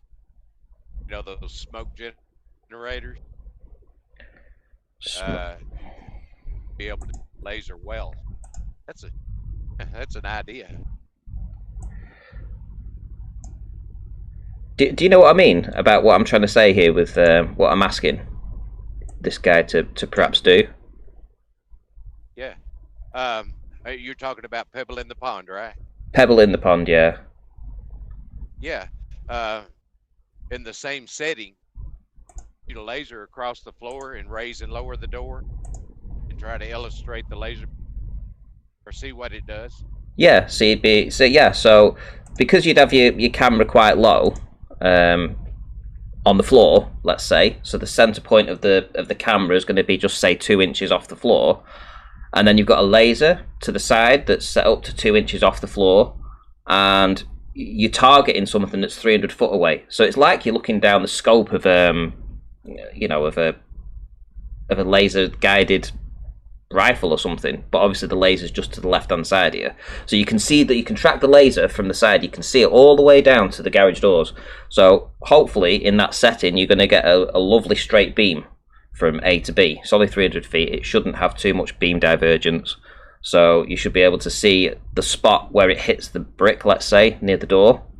And then when he lifts the door up to let the cold air in, you'll get an effect. You'll be able to see what's happening with the laser beam as the air starts to come in and walk it, you know, come in through the garage or whatever it is, the warehouse. You should see an effect on the laser beam itself, and it should start to wobble in one direction or another, you know, and you'll be able to see what's. And have the laser beam like pointing maybe on a piece of grid paper or something that you could actually see. The dot move. Yep, and the only variable in that situation is just temperature. That's the only variable that you'll get. You know, there won't be any difference in pressure or anything like that, so you'll just get to see an effect of what effect does temperature have on this.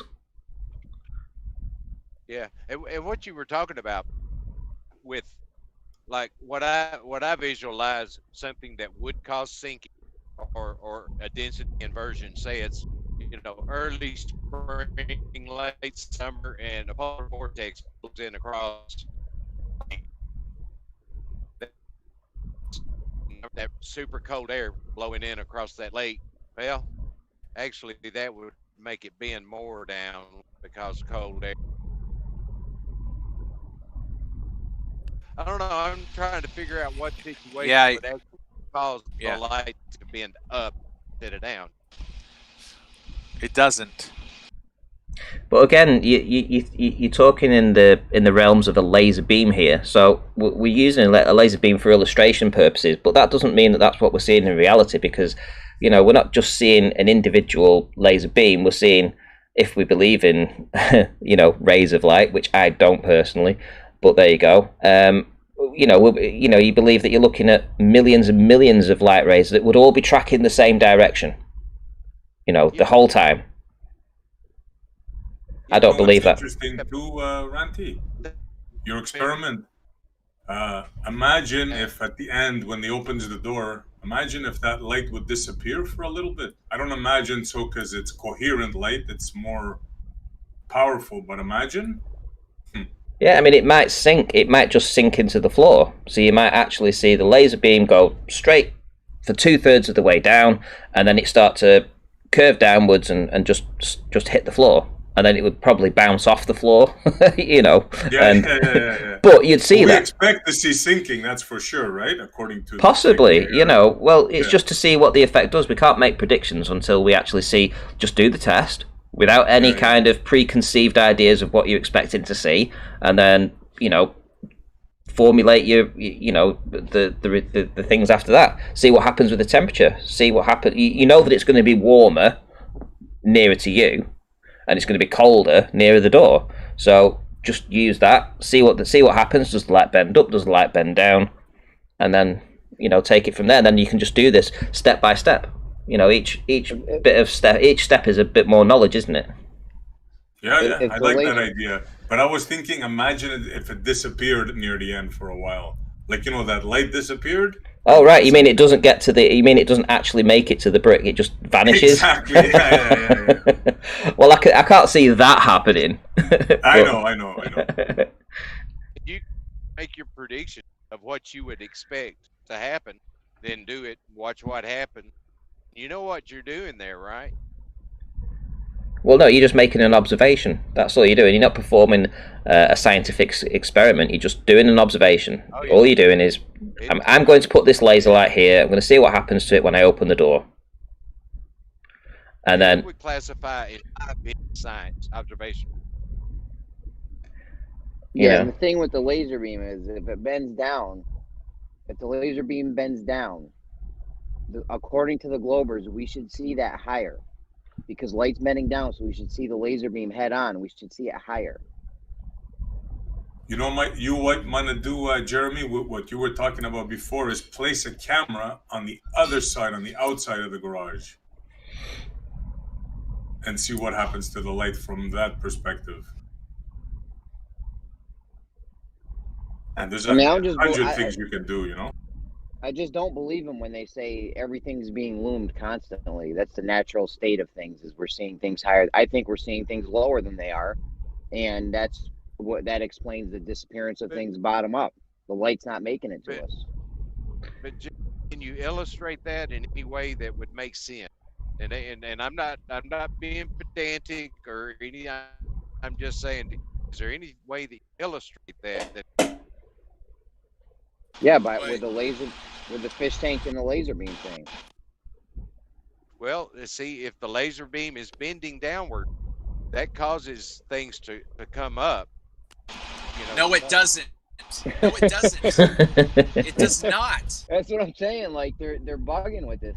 Howard, Howard, you don't. Could you know what you're illustrate that? You want me to illustrate you can a make negative. the claim all day, but you haven't illustrate a shown negative. anything. Listen, Howard, no, you cannot show anything in reality that fits what you just said happened. You can't do it. Hush, my dog's. I'll tell you. I'm going through. You're chopping. I'll tell you what I want to see is atmosphere. I want to see gas spinning on the outside of a sphere, and I want to see the gas at the bottom layer near the sphere and the top layer spinning at the same speed of the sphere. That'd be a good demonstration them guys could do. Yeah, that can't happen, but that's their claim with Earth. I've got something to walk you through here, so just let me share this. The problem, while you're doing that, Ranty, the problem with that though, Jeremy, is that they cannot manufacture all the variables necessary to represent what happened in our system. Well, it's fluid dynamics. It's fluid dynamics. Yeah, but they can't produce pressure, temperature, all those things that go into what makes the gradient possible. All they can do is fill that, I guess, that one outer shell with a sphere inside, and then put colored gas inside and just hope for the best. But they're not going to have a system that represents what happens. Right. Gas doesn't do that. We know gas doesn't. Gas doesn't do that. Where's our Glober friend gone? I think he said there he had is. his dogs yipping and yapping. Right. Okay. So here's the thing, and this is why I don't believe that we would see things higher. It's simply because the light would never reach. You forget, right? We're not looking at it the other way around. In order to do that, we're assuming that we're the one looking at the light. That isn't the way that they tell us it works. They tell us that it's the object sending the light to us, right? That is it. Simple. It's the object sending the light to us. Rumpus has got it the other way around. If your eyeball is viewing the light, you would see it higher, but it's not. It's the light that's coming from the object coming to you. Now that's the difference, right? Now, if this object on the left-hand side is a tower, let's say it's just a tower, it's 100 foot tall, right? And at this point here, we're going to send this laser, all these laser, well, not laser beams, all these rays of light, they're trying to make it to the observer over here. There's an observer over here, right?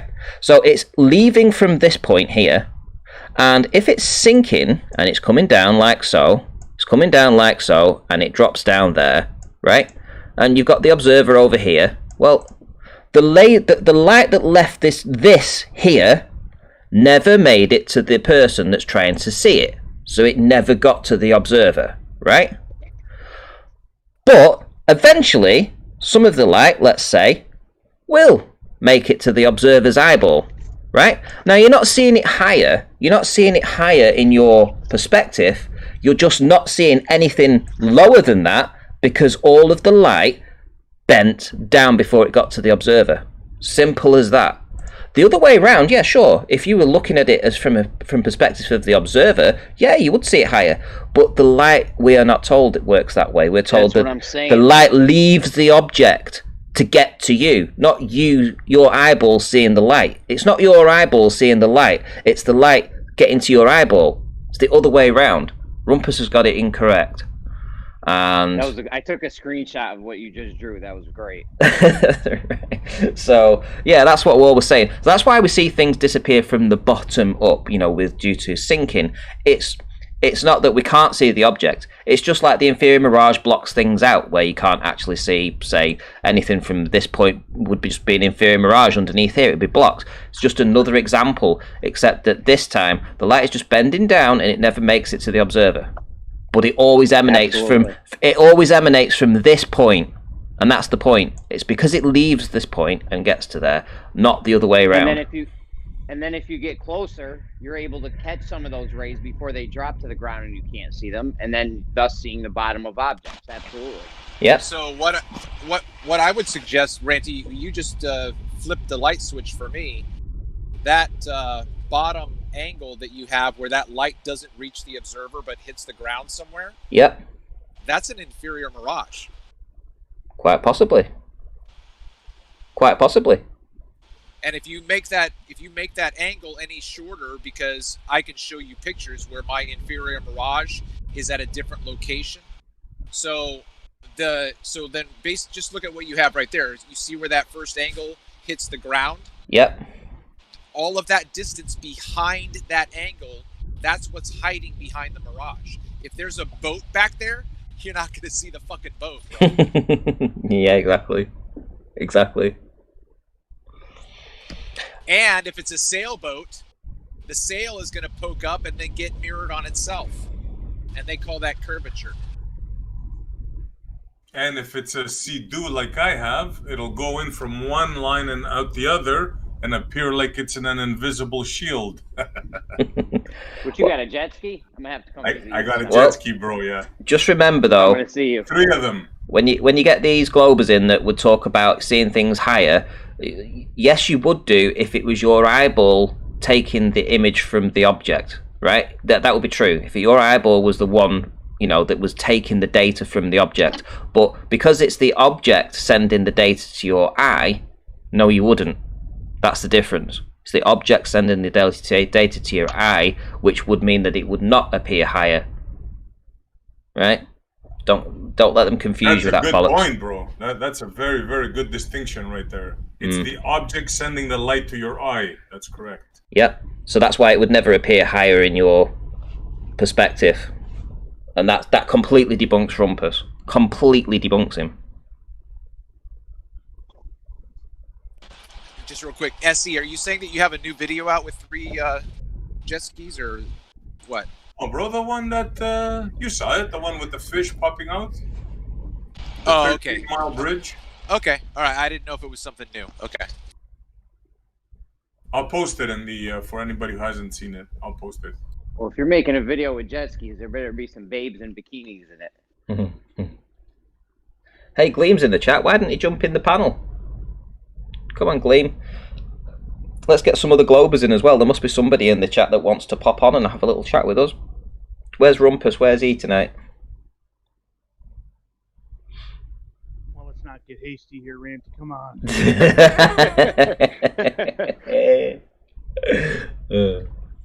You were trying to dance with the devil. Ranty's been away for a while. He wants some action. I don't blame him. Should we go get one of the Globers from Gems?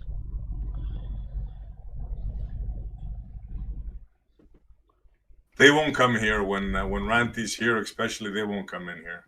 Maybe Gem, maybe. If you DM him, if he's awake.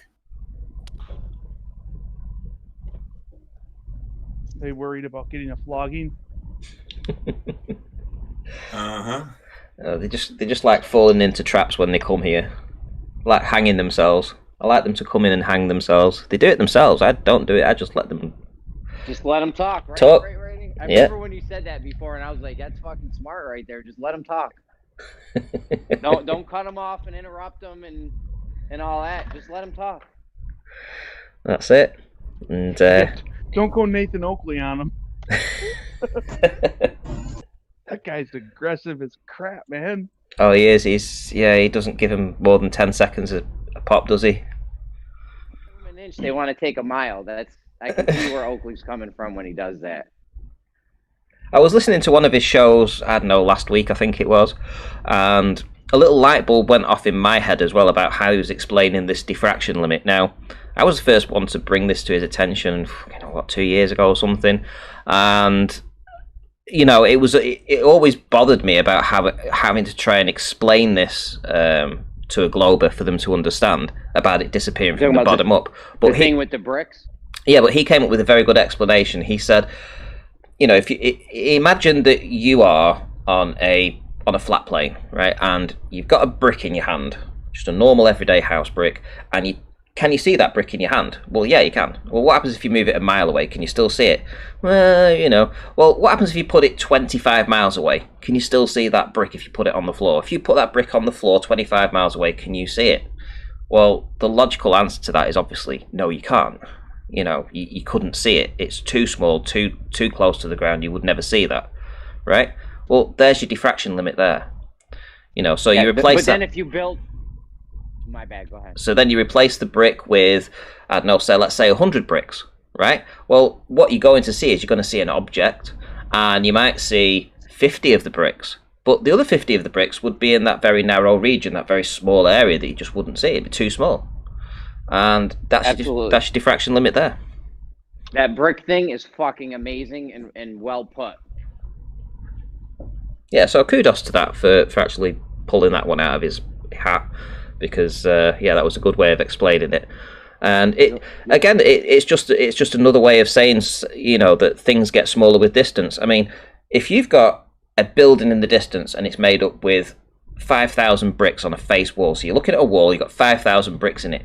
Do you see 5,000 pixels, let's say? If each one of those a pixel, well, maybe at 10 miles away they maybe 1 pixel each. But if you go to 20 miles away, they're no longer 1 pixel each. They're all blending into one another. They're all merging into the same pixel. So you're not able to distinguish between brick 1 and brick 2 because they're filling the same pixel. Yeah, the first time I heard that brick thing, I was like, holy shit. I heard that month. You just heard that? That's been around for a while now. And when I first heard that was fucking amazing. Mm. You're never going to see that bottom brick again, but you will see the top bricks once you start adding them. Well, you see them as a whole. Start stacking bricks, you're making the one brick. All the bricks make up one object. Yeah, but you're never going to see that bottom one. Yeah. Yeah, but yeah. You'll never see that bottom one again. You place the brick on the bottom, and you can't see it, it's gone. No matter how many bricks you put on top of it, that bottom one's never going to be resolvable. Well, let's say I don't know how to combat that. I mean, as you stack bricks on, you're basically assembling a larger object. Yeah. No, you're not. No, you're not. Well, no, he is. It's true. You are assembling a larger object, but you're not bringing back. That doesn't mean that you're seeing the bottom brick. You're creating a new object. You're not seeing the bottom brick. No, but if you were able to spin the top brick and remove all of the lower bricks below it, you wouldn't be able to see that top brick. Yeah, but that's the same as saying a car. So if you place a car, right? If you've got a car tire, right, in your hand, a car tire, and you push it 30 miles away on a flat plane, it goes 30 miles away, you're not going to see that car tire at 30 miles away. It's too small. It's in too narrow an angle. You're not going to see it. But then you actually put the tire onto a car. Well, you might see the top of the car. You might see, I don't know, you might see the wing mirror and the windows, but you're never going to see the tire again. Well, that's okay, but the tire is an individual, but the tire on the vehicle, you're... Howard, this is a complete red herring. What you're talking about? Listen. Listen, it's not relevant to the discussion. It doesn't matter that you. I feel like that Ranty is like more talking about the lower angle. That's right. Things disappearing from the bottom up, correct.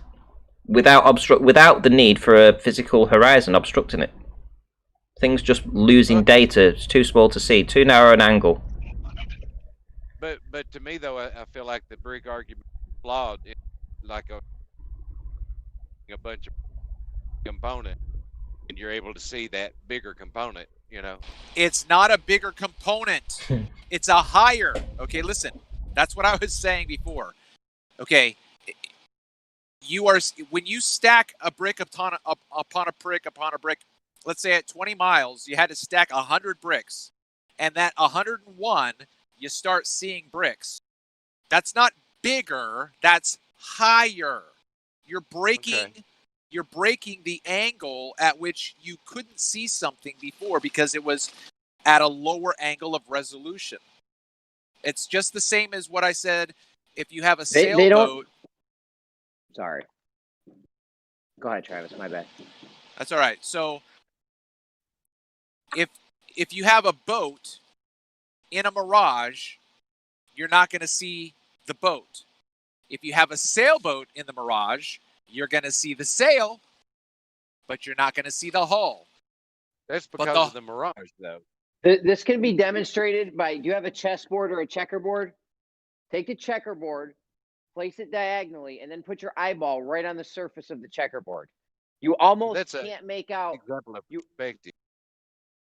Can't make out the back farthest away square because your angle is not allowing it. Your angle matters to things. Your viewing angle of things.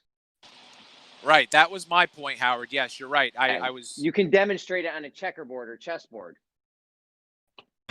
And also, Howard, you have to think about the difference that would be seen in your vision when something like the sun goes up and away at an off angle, just off into infinity versus going parallel to the surface.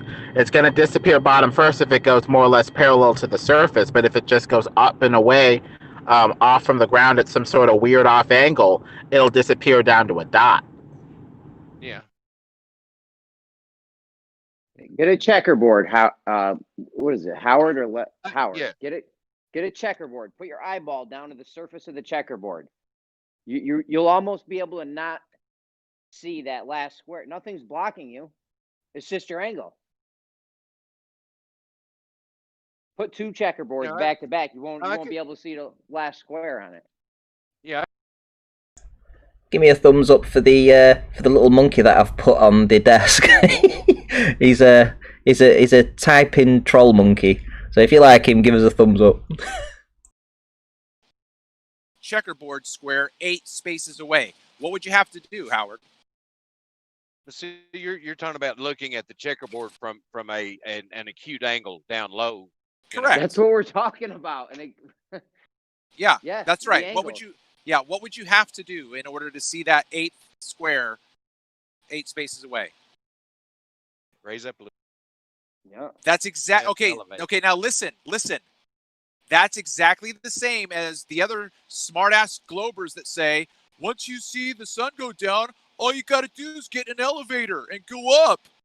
That's the same thing. And then you change your angle on it. You just said you understood the concept. Now, what we would like you to try to do is understand that that's what we've been saying this whole time about everything at a distance. If you raise your elevation or get closer, you're going to see that thing. It's got nothing to do with curvature.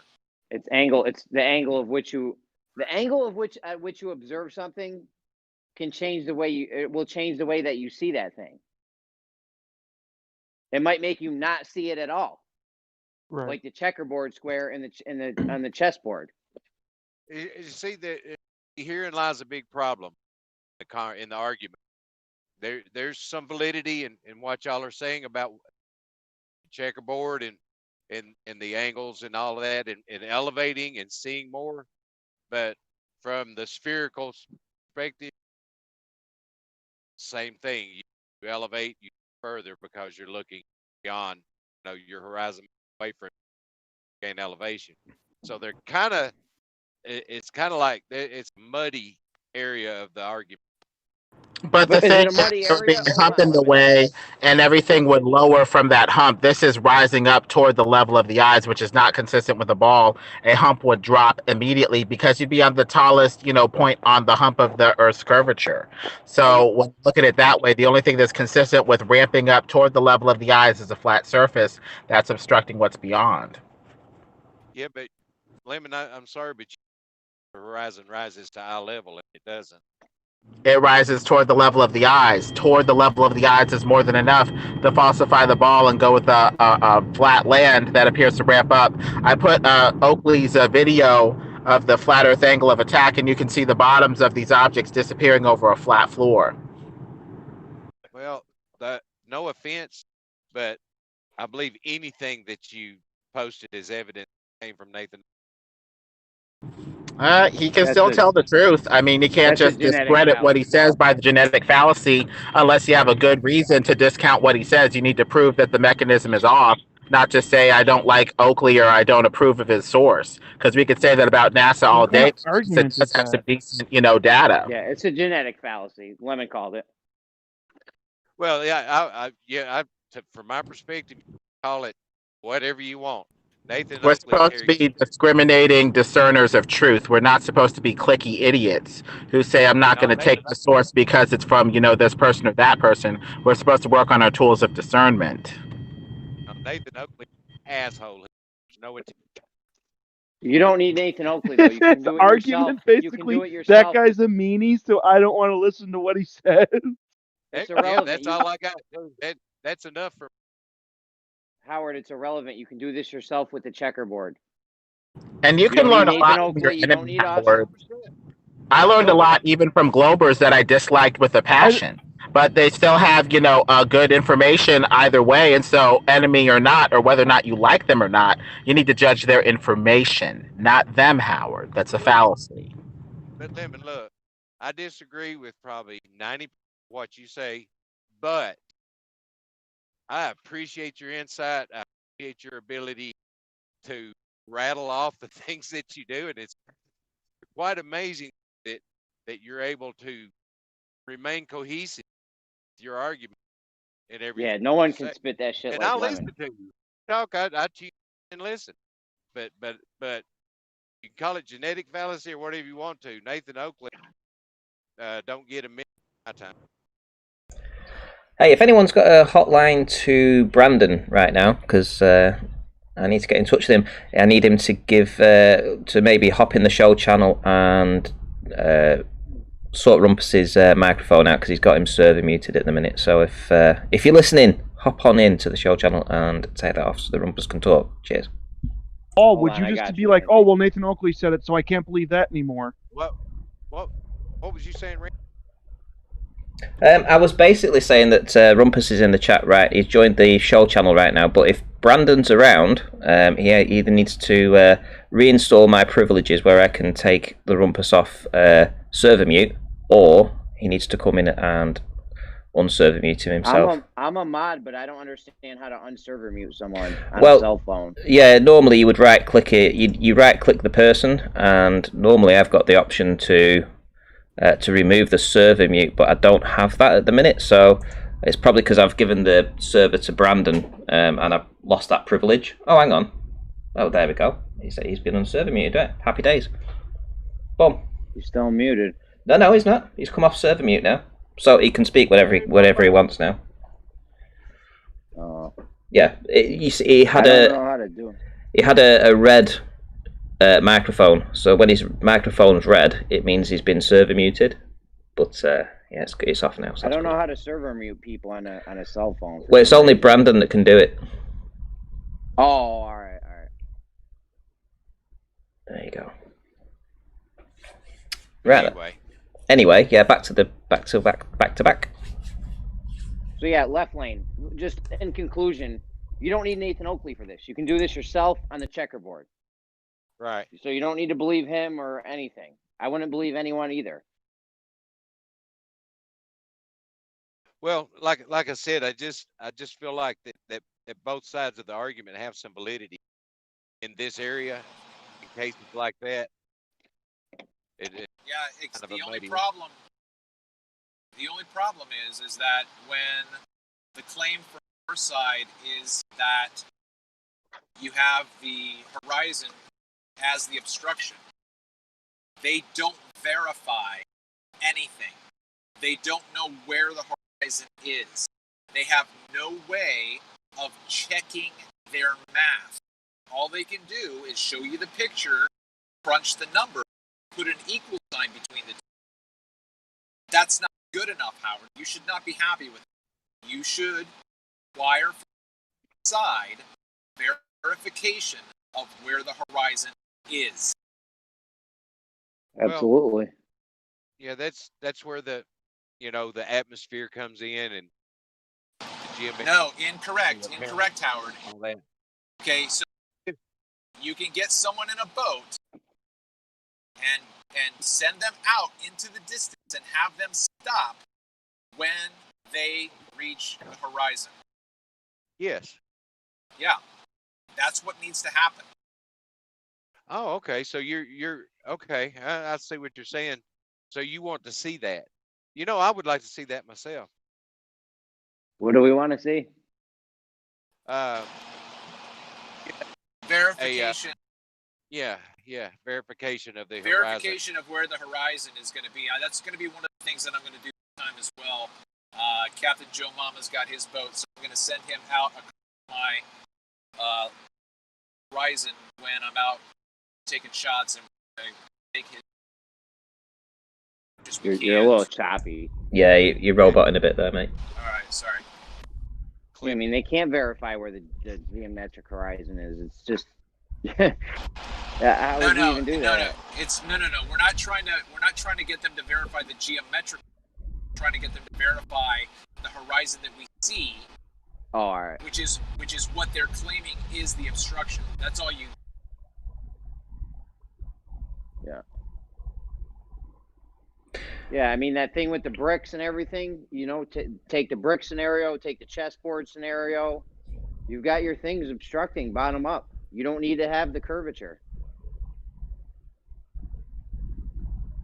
I don't know what the problem is here. Oh, there's a problem. What's the problem? It's a real. Well, I mean, I don't know. It's like the argument. Well, no, listen. How do you know the problem? Yeah, you roboting again there. The problem is you think we're living on a spinning space ball flying through space. That's not what's happening. I'm a spinning space ball monkey.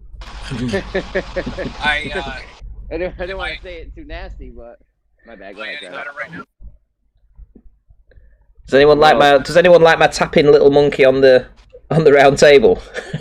Oh yeah, we weren't sure what he was doing, Randy. Oh, he was tapping for service. He's trolling in the chat. He's sat at his PC and it's a trolling monkey. That's what it is. Although I can understand why people would think it was something else too. Yeah, there's some pretty good theories about what that is in the chat. Well, we've been getting trolled by NASA for decades, so give it to them, Randy. I was envisioning more soup, please. More soup, please. That's all you were envisioning. I tried to keep it PG. Come on. Okay. Yeah, that's no fun. Right? What were you guys envisioning? Do tell us. No, that's okay. So, just real quick, am I any better right now? Yes. You're good. You're okay. Good, so, Howard, you said there's a big problem, or there are big problems, but then you said you don't know what the problem is. So, how do you know there's a problem? The problem is you've been getting lied to your whole life, telling you that you're on a spherical Earth. That's the problem.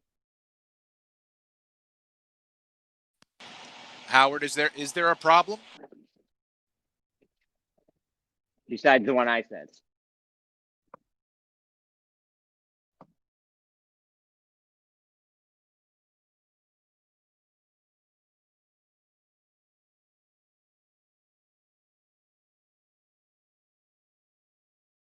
No, we need to start making some power moves. I don't want my grandkids debating the Rumpus's grandkids 50 years in the future from now, please. So. Oh dear, the I don't Rumpus's know what makes you grandkids. think that You know what Rumpus I'm is saying? going to be allowed. Well, You know if we what I'm saying, Ranty? let's go through the evolution of that. Right, Rumpus's kids, Rumpus's kids. Wow. Kids Yeah. will be kids. Yeah, but The existence is scary. just the evolution of that lineage. That would terrify me. Especially if it devolves instead of evolving. Oh my god. I tend to think we are devolving as human beings, because when you start making copies of things, you ever do that in a printer? Make a copy of something, then take that copy and make another. Well, we are deleting. We are. If you think about it, right? How many people here use a pen? I do. Once in a while, rarely. I do. I must I confess. use a pen. How many people use a pen, an actual pen, as opposed to like typing? I'm Right. pretty analog. Okay. What about at school? You know, nowadays at school, do they get to use pens a lot? They're using a lot of Probably. computers. I would guess not. I haven't been to school in a long time. More computers than before. Yeah. You're Oh, using yeah. pens less and less. Yeah. So No, the ability to write is being lost. I think they stopped teaching children cursive. Yes, they Yeah, do. they have here this year. Good, because that stuff's retarded. It is. You ever see minimum? You ever see what the word minimum looks like in cursive? You can't even read it. Yeah, it's probably a mess. It's all just humps. Like, I understand the importance of being able to write, but you do not need to learn cursive ever. Yeah, it's ridiculous. Absolutely. What was your point, though, Ranty? Well, my point is this. You know, we rely on technology so much, electricity technology. Imagine if we have some kind of ginormous EMP attack, let's say, and let's say that happens in 30 or 40 years from now, and all the kids, they've never seen what a pen is to write. They've forgotten how to actually use the fingers and a pen to actually write something or communicate other than online.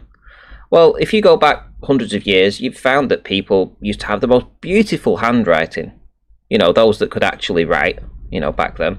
And then you could go back even further than that, and you can look at the Aborigines and how they pass messages on to other people and etc. What are the generations in a couple of generations going to do? How are they going to pass messages on if we have no electricity, no electric communications? Well, they'll be hooked up to the Borg. They'll have the neural mesh implant. They won't have to write anything. The calligraphy years ago used to be beautiful, absolutely. Yeah. Oh, fantastic. Their handwriting was out of this world. I mean, I think of like the devolution. Sorry. Go ahead. No, I was just going to say like the compounding of genetic defects generation after generation, that too. They're like literally devolving. That's what I mean. I think we're devolving as you you may start making copies of copies of copies. In what world does that make you better? Well, usually defects tend to cancel themselves out because they don't. Depending on what it is, it doesn't get. Are you going like survival of the fittest or just an inherent ability to repair itself? Well, that's two different mechanisms.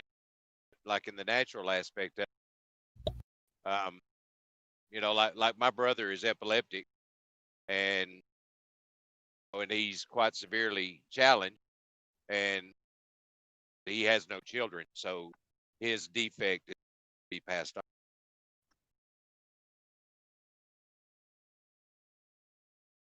And this is You're clipping a little bit. Oh, I'm sorry. What did you say the mechanism was for evolution? Oh, I didn't mention evolution really. Just severe defects tend to they don't breed. You know, they kind of Like drop leukemia out. or something. Yeah, it's because leukemia is not genetic. Toxic. Leukemia may come from toxic radio exposure, making your, white blood cells or whatever go haywire. making toxins accumulate in the system. Some people talk about the correlation with leukemia and being close to power lines and stuff like that.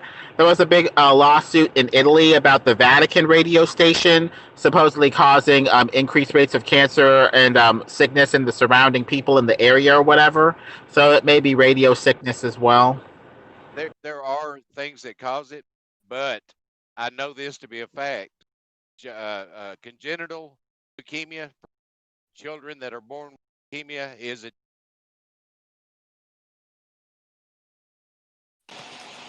I would just simply put out the suggestion that that could possibly have been from previous toxicity in the parent.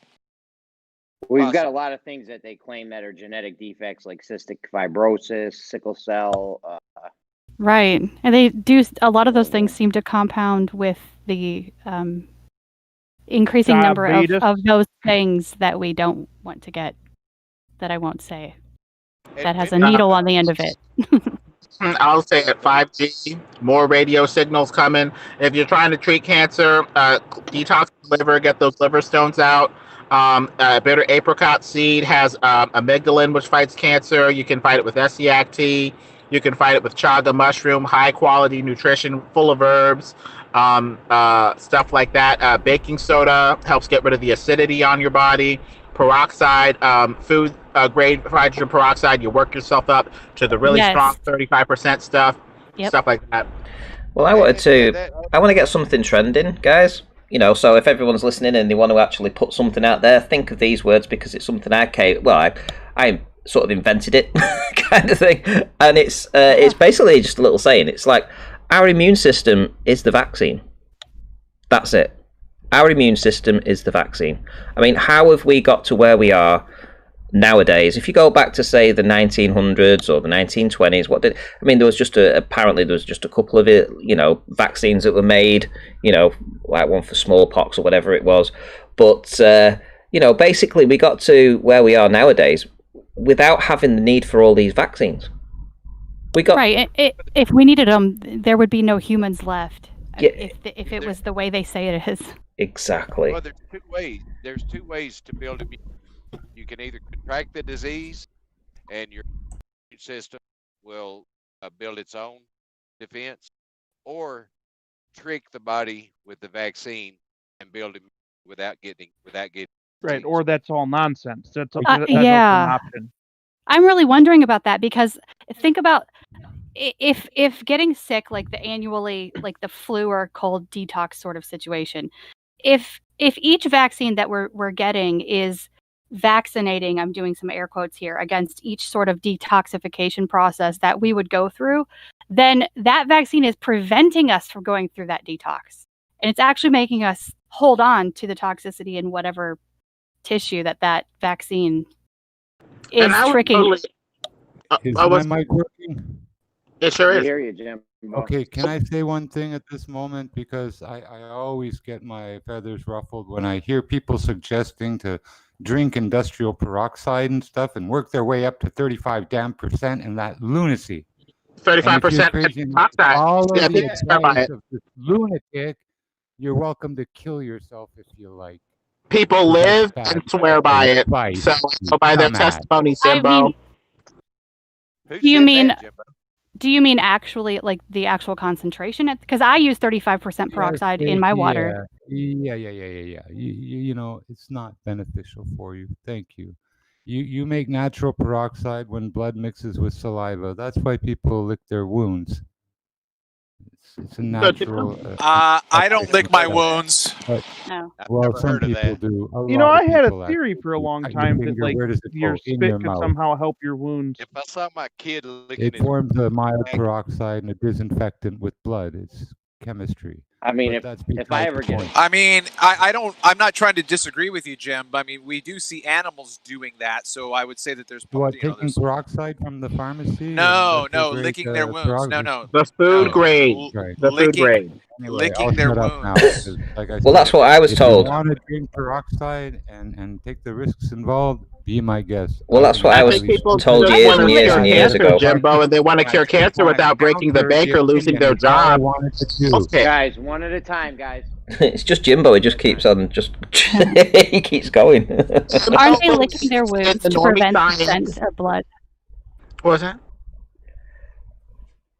I was saying, aren't they licking their wounds to prevent the scent of blood being detected by predators? I don't think so. No.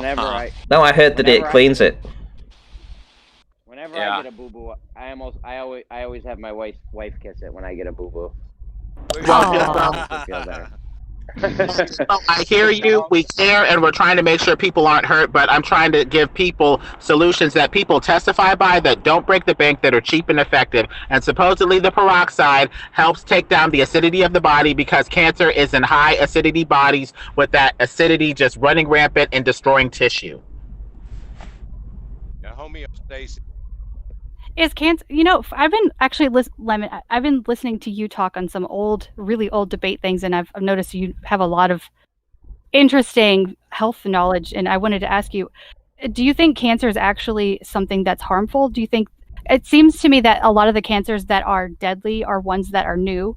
If you go back just a couple hundred years, they're not really mentioned at all, or not under, and not at all like they are now. And I wonder if the immortalized cell things in the vaccines are causing the cancers that would naturally be cleansing us on the inside to stick around and actually turn into something that's not right. Well, a 50-pound tumor removed from a woman had jawbones, hair, teeth, basically growing multiple new beings, or an attempt to recreate oneself.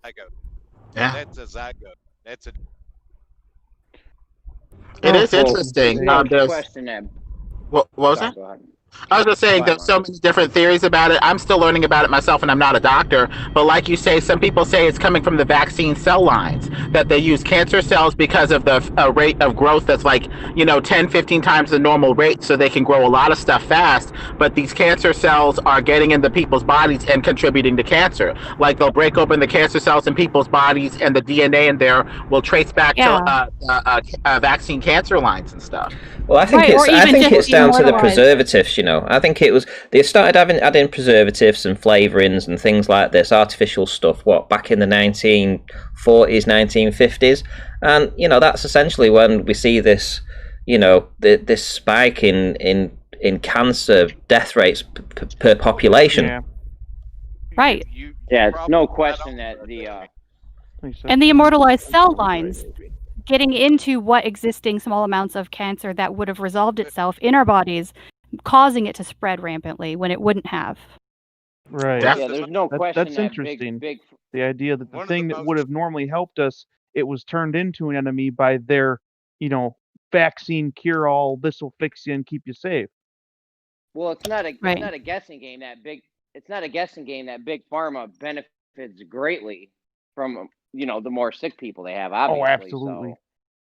There's a reason that they have treatments and not a cure. Yeah, there's a really good. Go ahead. Just real quick, there's a really good book called "Cancer Is Not a Disease." If you want to check that book out, it's really good. Yeah, that's what I've been looking into lately. Yeah, they say that cancer may even be a fungus, according to one doctor, Simoncini, I think he said, because he put baking soda on these intestinal cancers or whatever, these stomach cancers, and it would dissolve.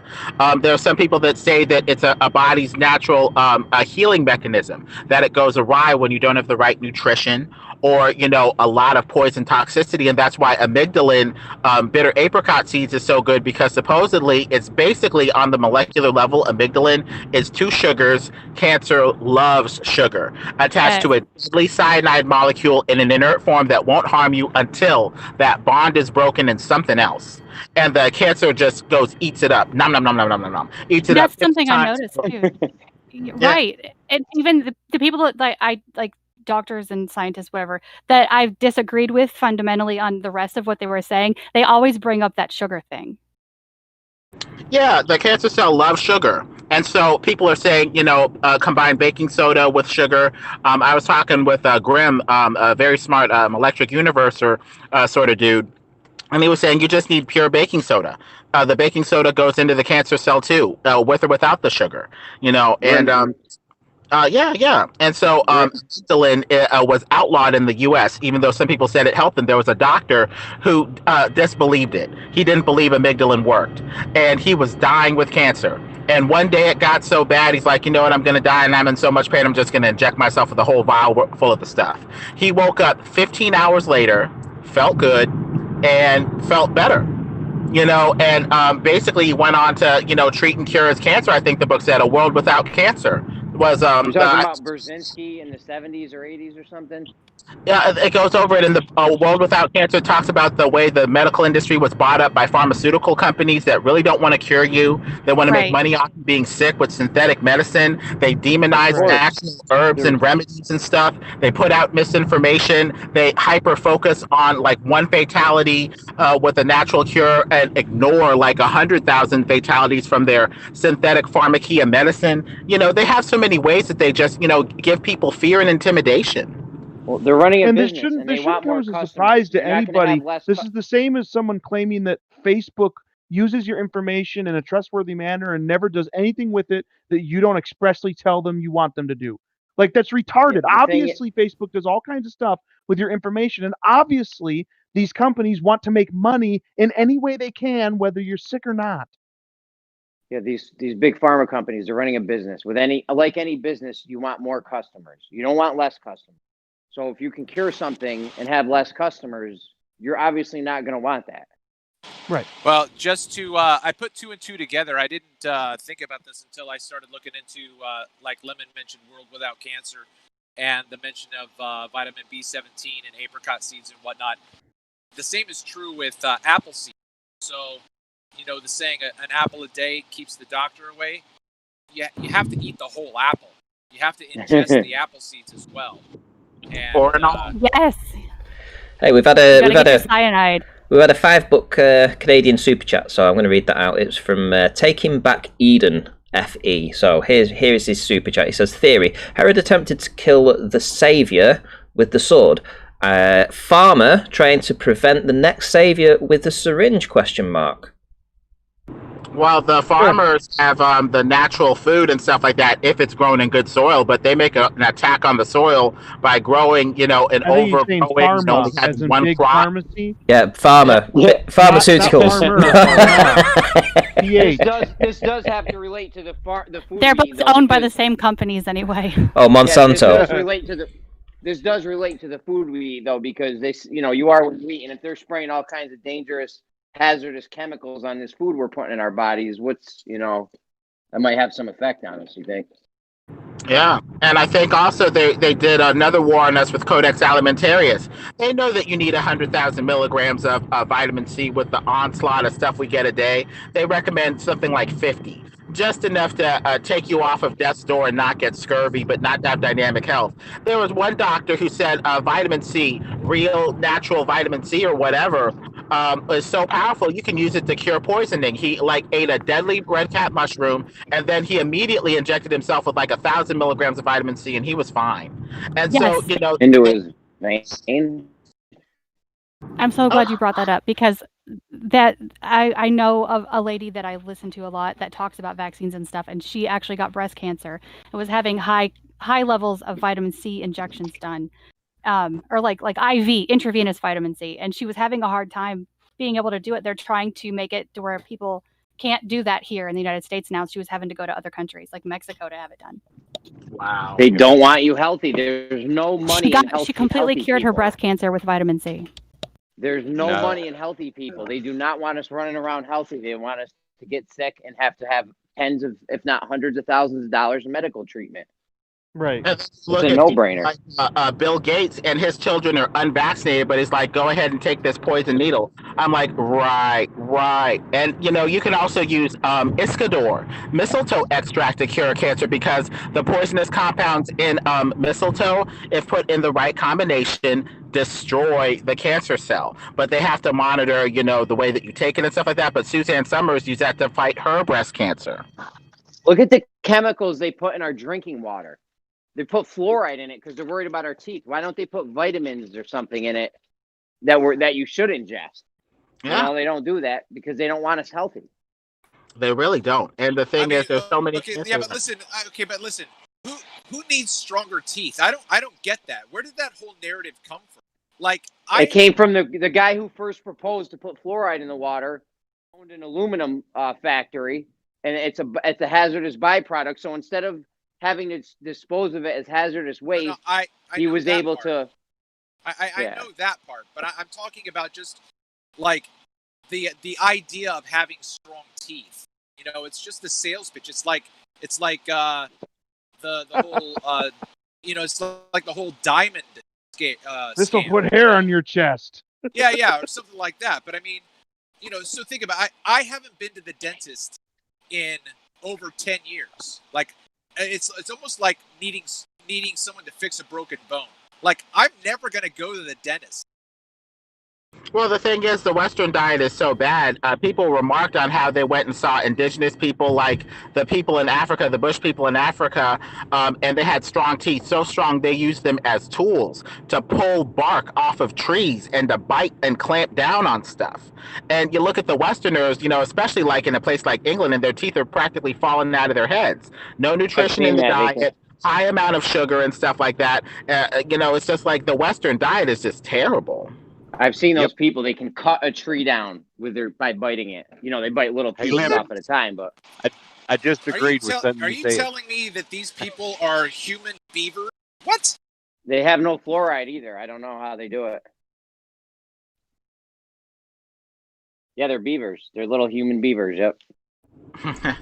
It's incredible. That's racist.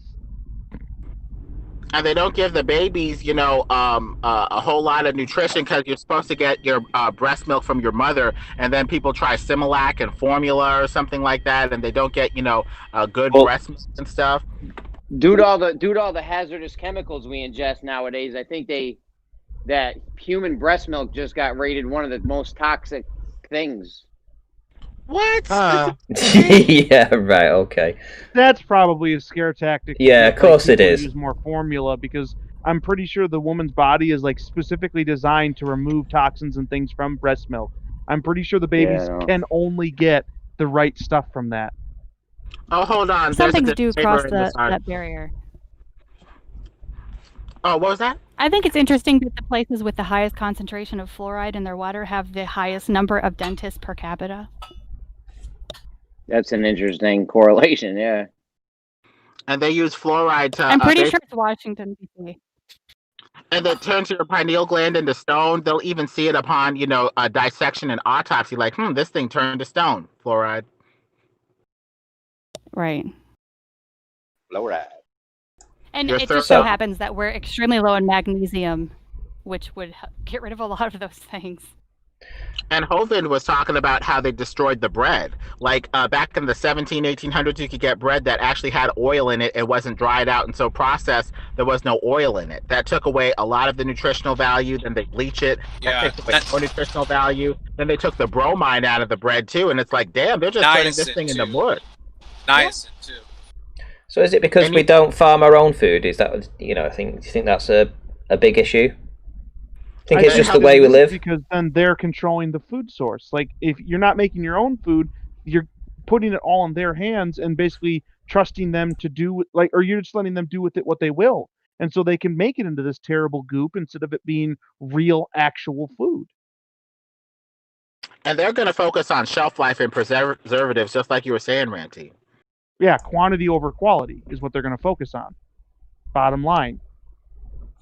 Do we even know what these preservatives do? I mean, you'll hear occasionally about like polysorbate 80, but you don't even hear about the preservatives they use with this food much, as far as I can tell. Listen, I make my own Hippocratic Soothe. I add my own stuff now, and it's modified. But so I make this massive pot of just vegetables, carrots, beets, onions, garlic, peppers, everything. I make so much of it that it lasts in my refrigerator for 2 months with no problem of decay at all. And then when I see that there's a little bit of growth at the top, that's the first thing I eat. I put it straight in and just heat it up and eat it. Garlic is a good. Our food can last a really long time, and it's all natural. I mean, obviously, if you have certain, lettuce is going to wilt and things like that. But I was really, really surprised to see how long my stew, and it's not a stew, but the soup would last. You could probably freeze it. And make it last that longer. too. But I mean, I'm just saying, the preservative thing is just absolute. Again, it's a commercial enterprise. I wonder if eating seasonally actually, has health benefits to it, like refrigerating stuff, and so we're eating the same things all year might not be good for us. Well, I mean, that's one thing that I have heard is that your body is going to get used. If you have too much of something, your body's not going to absorb it. It's not going to take it in. Well, I don't think eating 3 meals a day is right. I don't think we should eat 3 meals a day. I think I only eat 1 meal a day. I only eat 1 meal a day. I've done that since I was 12, something like that. Who else does? You know who eats like that? They eat like they're always in a famine. Asian people. That's why I think they did something where they said that's why they live so long, because they don't eat like we do. We'll eat till we're stuffed. We'll stuff our face. And it's Asian very people rare that always you see fucking fat Asian people, though, right? Branch, what up? I don't know. I wouldn't say that you get them. You get the sumo wrestlers, but it's a very fucking small percentage of the population that's overweight. They're very slim-lined fucking people in general. They have a healthier diet, though, don't they? I think that too. Yeah, I think it might. Some of it might have to do too with them not being so gluttonous like we are. Yeah, but I don't see 3 meals a day. I mean, I've had people. I've lived with people in the past, and it's like, you must have your breakfast, you must have your dinner, don't skip your lunch, don't skip your tea. And I'm like, no, I don't want to eat in the morning. I don't feel hungry in the morning. I might not feel hungry at lunchtime. I don't at all either. I don't have time for fucking breakfast. Herbal tea or I would rather sleep for another half an hour than fucking eat breakfast. Yeah, I've noticed the breakfast one. Like I can go, if I don't make myself eat breakfast and I just start doing stuff in the morning, I can actually go till 1, 2, 3 o'clock, sometimes even later, before I even think, oh man, hey, I didn't eat yet today. I think I might be hungry. They say it's the most important meal of the day, but I wonder if what it actually is they want to get you to eat right away so that you tell your body basically about food again that day. And it's like, hey, dude, it's not a conspiracy, bro. Don't go down like they tell you to do that. It's not a conspiracy, bro. They're not conspiratorially telling you to fucking eat. You know what happens? Okay, that's exactly what they do all the time. There's a thing called the food pyramid. And guess what, buddy? It's a bunch of bull crap. And what it is designed to do is make you basically fat, stupid, and obedient. Eat breakfast. Or make you a good consumer, basically. How dare they tell you to eat fucking breakfast? You know what happens when I go to... I've been told to. No, how dare they tell you that it's the most important meal of the day and insist that you do it because it's good for you when it may not be? How dare that?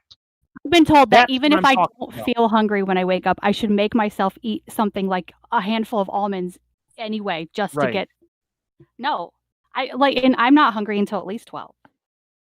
Instead of telling you eat when your body says to eat, they'll say you eat in the morning. Make sure you do it. Make sure if you don't, you're failing your life. Basically, you are messing up your whole life if you don't eat breakfast in the morning. It's the most important meal. The type of thing. That's exactly the type of thing that someone who really wants to, do bad by you would do. Tell you to eat breakfast. The thing is, when I go till 2, 3, 4 in the afternoon without eating, I end up stuffing my face for the whole rest of the day. I will just eat nonstop after that. I do if I wait too long. But if I wait until I'm just hungry, then it's not. But if you eat the right things, I think that'll help prevent that. Like if you eat the right things, I think your body will tell you, okay, you got what you needed, and then you'll feel full. The problem is that I think what we end up doing is we get really, really hungry, and then we start stuffing our face with mashed potatoes and bread, which is basically going to be converted into sugar instead of being used for something useful. Yes. There's not enough foods that fucking that metabolize slowly and give you energy throughout the day, as opposed to giving you a super rush of energy and then leaving you hungry afterwards. Yeah, I'm sure that they can come up with all kinds of excuses why you should eat the super cheap stuff that it's easy for them to make, and they can charge you for it. Yeah, I'm sure there's lots of ways they could try and sell that to you. That doesn't make it good for you. Well, maybe it's just that they can put more preservatives and things into your system by forcing you to have, well, not forcing you, but encouraging you to have 3 meals a day. Right. Because you're eating 3 times with 3 lots of preservatives, 3 lots of flavors, 3 lots of this, that, and the other, whatever they want to put in there. Whereas if you just had 1 meal a day, you'd have a lot less. But Ranty, you know, it really sucks, right? I think that the less money you have, the more prone to those type of foods you are, right? People that are very rich, they do have those issues, but they usually have general like cooks that cook for them every day and shit, you know. And then you got the middle class who can afford to get fresh cooked fucking meals every fucking meal, even whereas they go eat out or they get it called in. And then you got the poor who, you know, use these, you know, TV meals and frozen Ramen foods noodles. and things like that. Right. Yeah, the cheaper foods are made of grain. That seems fair. That seems fair. There's definitely a difference on the economic scale as to what kind of food you eat. I'd agree with that too. Well, also you have the insistence to eat from is this much from each category, food group, whatever, however they label it, and eating different types of foods at a time makes your digestion slow down, and it causes like fermentation within your stomach instead of only in your gut, and that causes a lot of issues too. Like if you only eat fruit, then you're going to digest it a lot faster. But if you eat fruit with grains, it's going to sit in there longer, and you're gonna have like the bloating issues and the intestinal problems. Yeah, because I'd definitely agree with the what you can afford to buy. You know, you could go to the butchers and you can buy some meat from the butchers. It's always more expensive to buy it from the butchers anyway, but it's fresher. It's straight from the farmer. It hasn't been processed. It's not gone through the supermarket system. So you are paying a premium for that meat, let's say. But you see people stood outside the butchers, and I used to look at them and think, why are they overpaying? You know, why are they paying twice as much here for the meat that's being sold here when you can go to the supermarket and you can buy the same? You can buy a chicken there, or you can buy a leg of lamb there for a lot cheaper. And it's only as I've got older. It's only as I've got older that I've realised, you know, why people would prefer to shop at the butchers. There's a meat market near me. In America, we don't have butchers. Yes, I mean, we do. Yeah, we have butchers, but we generally don't have butchers. Everybody gets their meat at supermarkets. Okay, I was just about to tell Ranty a story about a butcher near me that will buy that dope fiends. They'll go to the supermarket and steal meat, and then they sell it to the butcher. Maybe New York you do, but I swear, like, I'm Midwest and we don't have fucking no butchers here, bro. Right. What city are you in? Because I don't believe you. Dallas. There's no butchers in Dallas, Texas? I'm sure you can find the fucking butcher in Dallas, Texas. You told me earlier but... you lived in California, in Gems, a few hours ago. Nah, bro, I've always said I live in Dallas. All right. Well, anyway, the simple thing is that, you know, I'm just saying that here in the UK we do have quite a lot of butchers, you know, especially where I live anyway. There's many. You know, you can't go more than a mile or two without picking up to the next butcher's, and they always get direct from the farm. So, yeah. Yeah, we don't got that shit in fucking Texas, man, I'll tell you that. At least not in the city. Can you not go to a farm and just buy the meat there? Yeah, I'm pretty sure you could, but who the fuck's gonna go drive all the way fuck out there, man? And it comes down to an effort situation. They're called meat. I'm looking at a list of a whole cow. I can drop off a whole cow and they'll quarter it up for me and yeah. And do I'm looking at a list of butchers in Dallas, Texas. It looks like there's about 100. There's a lot of butchers. I live in a city too. There's You, really you're no. trying to say 100 butchers in Dallas, Texas. How many supermarkets are there in Dallas, Texas?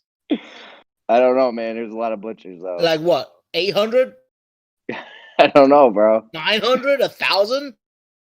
You got deep Trust me, cuts, bro. Dallas. You got deep cuts, Nobody in Dallas. Dallas goes to the fucking butchers. Trust me. I live in Dallas and I go to a butcher.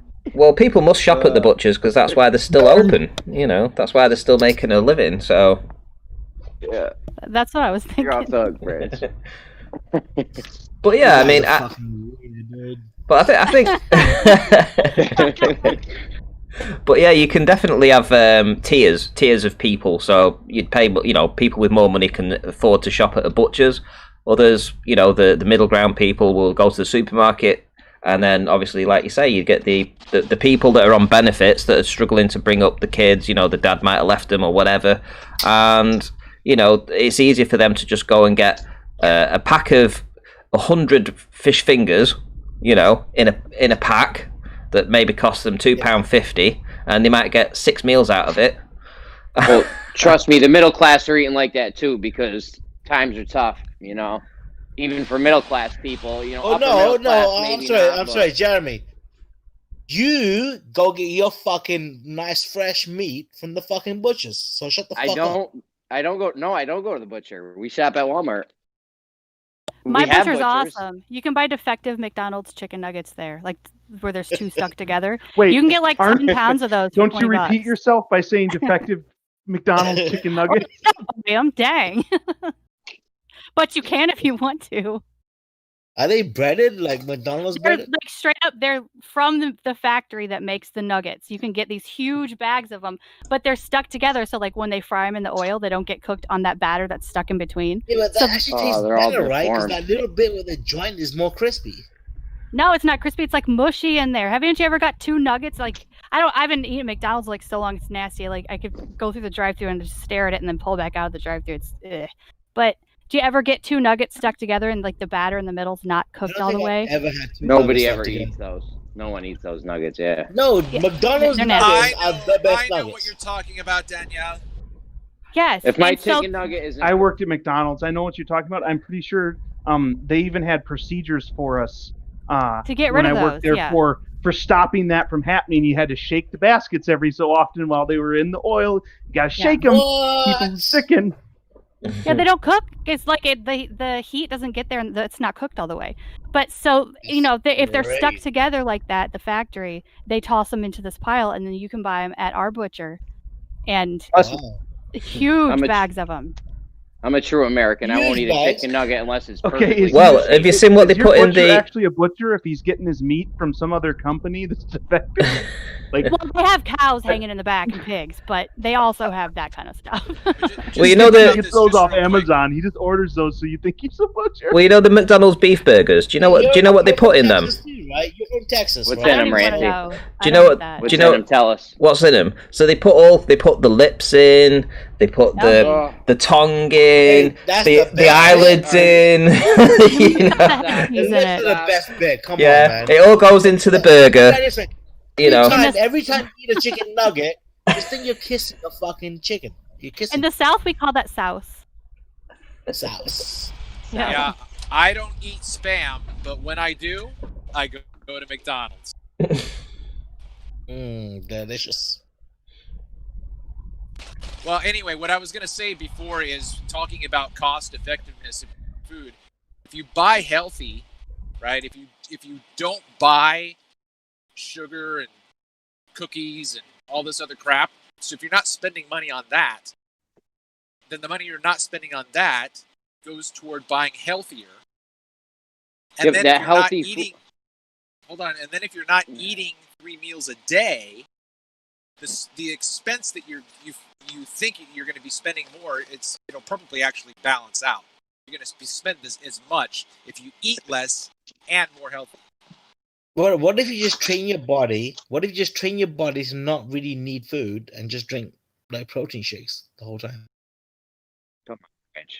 Can you train a biological need for nutrition out of your body? Can you do that? Yeah. Not vitamins, but calories. You can, yeah. The more could probably calories you survive eat, off the the more. You can totally remove the, What Well, you the do energy is, that you're. Go ahead. You ever I'm buy just saying, muscle milk? It's it's all expensive. about reinforcements, right? So basically, you make yourself feel better every time you drink a shake, like you just had a fucking meal. Yeah, Right? So it's all about positive reinforcements.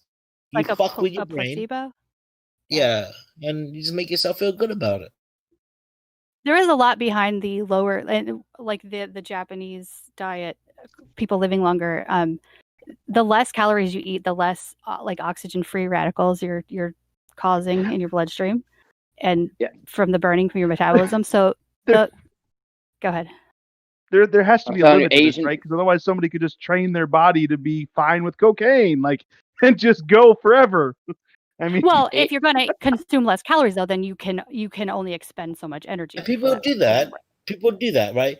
Look at these fucking models. That's 90% of them are fucking doing that shit, right? Nice. I think they eat. They just take it back out. Yeah, but for them, that when we talk about making yourself feel better about it, we're essentially talking about dopamine. Is what your feel good fucking hormone is, and when they fucking take cocaine and shit like that, they're just injecting dopamine right into their fucking minds. And not really, but that's essentially what cocaine does. Just fucking boosts up your dopamine. It trips me up to see how many people will be in line at McDonald's, and there can be a string of 10 different fast food restaurants with nobody in line but McDonald's, and that's nasty. What are they doing? What's in that? I don't know. That's where their Apart from parents breakfast, took them when McDonald's they got were it locked when children. it comes to breakfast. Like nostalgia? McDonald's got it. Okay. McDonald's got it locked when it comes to breakfast, but their lunchtime dinner meals aren't really all that cracked up. Well, their breakfast isn't that great either. Like, I mean, you can get a nice egg and sausage biscuit from other places. Like, I mean, Arby's has a good egg and sausage biscuit. Hardee's has a good egg and sausage biscuit. Like, McDonald's has cheap breakfast, maybe-ish. I don't even know. Now it seems like they're kind of expensive, but I mean, they really don't have anything particularly Bro, I like, ain't out seen a there Arby's. spectacular, I don't think. I ain't seen an Arby's in 2 years. Wendy's has chicken biscuits with honey, and it's really good. Oh, they are good, yeah. Arby's Wendy's, I like theirs. Wendy's got. You know what's really good? It's Wendy's. fucking you guys don't know this shit. It's fucking Taco Cabana. That's just the bomb, yo. No. And They have Taco breakfast? Bueno. Taco Bueno, yeah, they have breakfast. I like La Bamba. We have a place called La Bamba. Burritos as big as your head is their slogan. And you know But they what? don't make breakfast. Sometimes when you consider the food that goes into a burrito, it's not as bad as a burger. It's usually a pretty decent meal. It's like eggs and fucking tortilla that's not fried. Couple of veg. Top it off. It's not a very bad thing to eat. So in conclusion, we need to get on the size of the ISS, right? We can take a picture of the ISS, compare it to something with the same focal length that we've taken on Earth and see if it's really as big as they claim. What else did we have? Burritos. What were some other good things we could do, Ranty? I'd love to send a balloon up. You had a good idea with the moon or the sun or whatever one day, Ranty, with sending a balloon up. Remember Can that? it be both burrito shaped? I do. Can the balloon you be said, like a burrito, please? Well, I think. Yeah, you said. Remember you said if the atmosphere is magnifying stuff. Idea. Thank you. Yeah, go ahead, Jeremy. A Go ahead. burrito balloon? Go on. Go ahead, Jeremy. Burrito delivered by balloon? Don't whisper like that, please. Right. I'm sorry. No one's whispering. Guys, Jeremy speaking. Remember when you said send a balloon up and would take a picture of the moon when it's at its highest and a picture at the ground level with the same camera, same focal length? Yep. That'd be something neat to do. Yep, and maybe get a little valve on the balloon as well, so that we could release a bit of the pressure when it reaches a certain size. Absolutely. So that it would hopefully go higher.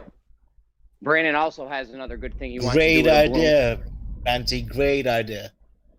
Brandon also has another thing he would do while we got the balloon up there, would triangulate in the distance to the horizon. So we'll see how much we can see. You know, how far are we really seeing? Yeah, I think I think the little valve would be pretty cool actually, because if you can get it to go higher than what the conventional ones are, I think they pop it around about, what is it, about 110,000 feet, something like that. Yeah, why can't we put a little remote control thing to just release some of the pressure so it doesn't pop? Yeah, and as long as there's enough buoyancy to keep it going higher, that's all you really need, isn't it? But there will come obviously a limit when it can't go any higher, but let's push it to that limit and let's see how far we could actually get it up there. Absolutely. Yeah, fuck yeah. Definitely. I feel like this is going to be our year right here. 2021. Right, let's do some final thoughts then. It's normally about this time that you wrap up, isn't it? So let's go down the list. Let's start with Branch. What's your final thoughts there, mate? Oh god. I mean, I think 2021 is going to be the year that fucking all these idiots are going to realize that, hey, that shit ain't flat. Brandon, final thoughts. Brandon, sorry, not Brandon. What am I talking about? Travis. If he's there. Don't think he's there. Right, Jeremy, your final thoughts, mate. I just want to say good show. There's a lot of stuff we can do this year. Let's get on this shit because we don't want our grandkids, you know, debating Rumpus's grandkids. Thank you.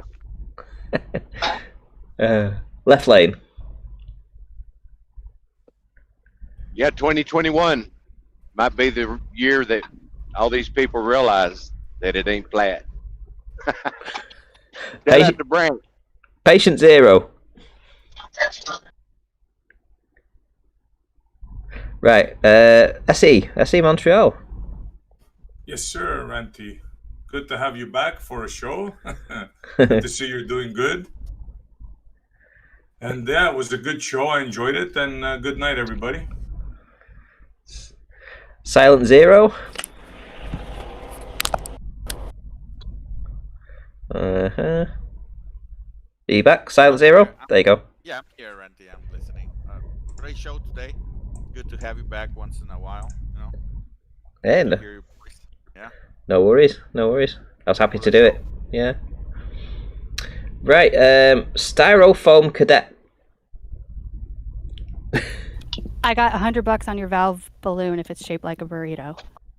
Oh. Right, Bob.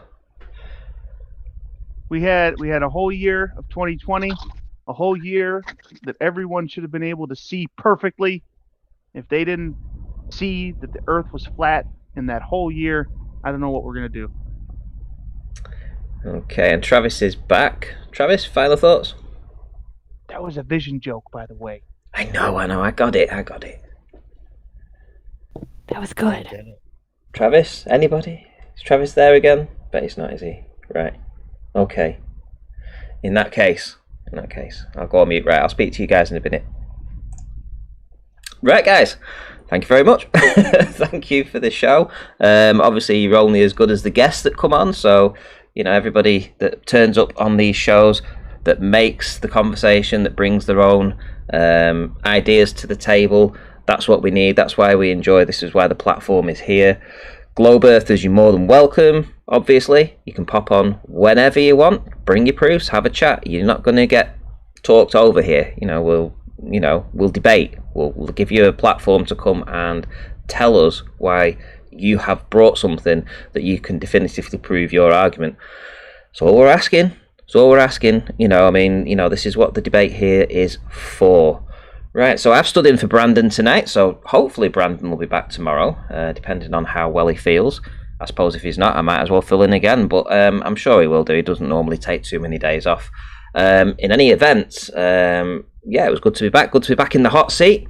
In case you haven't been keeping up to date with what I have been doing, I do have another channel. I've got another Ranty channel, so if you want to have a look for me, you'll see the same face, my little face there on my little Ranty channel. If you want to look me up, I think I've got 90 subs on there at the minute, so it'd be nice to push that to 100. I think I put a community post out about it too, so you should be able to find the link there. And I've also got the almost unbelievable podcast as well, where we talk about all the strange goings on. We get guests on to talk about ghosts and monsters and all kinds of things that you wouldn't normally associate with this topic, but it's something different. It's something that some people are interested in, obviously, and it'd be nice to get that off the ground. I think there's over 300 subscribers on there as well, so if you want to look that up, that's Almost Unbelievable. Dead easy to find, and we're on Spotify as well, so Spotify and YouTube, so if you want to look that up, that'd be great. So I do intend to do some more stuff this year on the flat earth. You know, it's not going to be the show per se, you know, but there are going to be tests that I'm doing. I do intend to go down to Australia this year, and, you know, obviously all COVID restrictions and what have you. So if I can get down there and do what I intend to do, which is to drive around the exterior, the perimeter of Australia, and do some sunset, sunrise photography for the duration that I'm down there. That might take a few months, so that would be something to that I've always had on the bucket list. It's always been the idea to do that, collect the data and release the data. I mean, that's what it's all about, guys. People say we don't go and do the tests, but that is something I definitely want to get done this year. If I can't do it because of COVID, it'll be the year after, but we'll see what happens. So anybody with any kind of test that they have, that they've got in the head, anything that they want to actually try and accomplish, get in touch with Brandon or get in touch with myself. You know, come on the panel, tell us about it, because there will be people there that can assist you, help you. Maybe, you know, if you need to get some equipment or something like that, we can sort something out for you. In any event, whatever it is, if you've got a test that you something in mind that you want to try to do, let us know, and we'll try and get something fixed for you. So we're all about the year. This year, the year coming up. We've got another year where we can actually get stuck into this stuff and keep pushing this forward, pushing our knowledge forward. And that's what it's all about. Right, so guys, thank you very much for stopping by. Appreciate everyone that's turned up. Thank you for the super chat too. That was much appreciated. And yeah, I'll maybe see you tomorrow. I don't know if Brandon say something? Oh yeah, he did. He'll be back tomorrow, so there you go. So I won't be seeing you tomorrow, but I might be a guest, who knows. In any event, take care, and I'll see you all in the next one.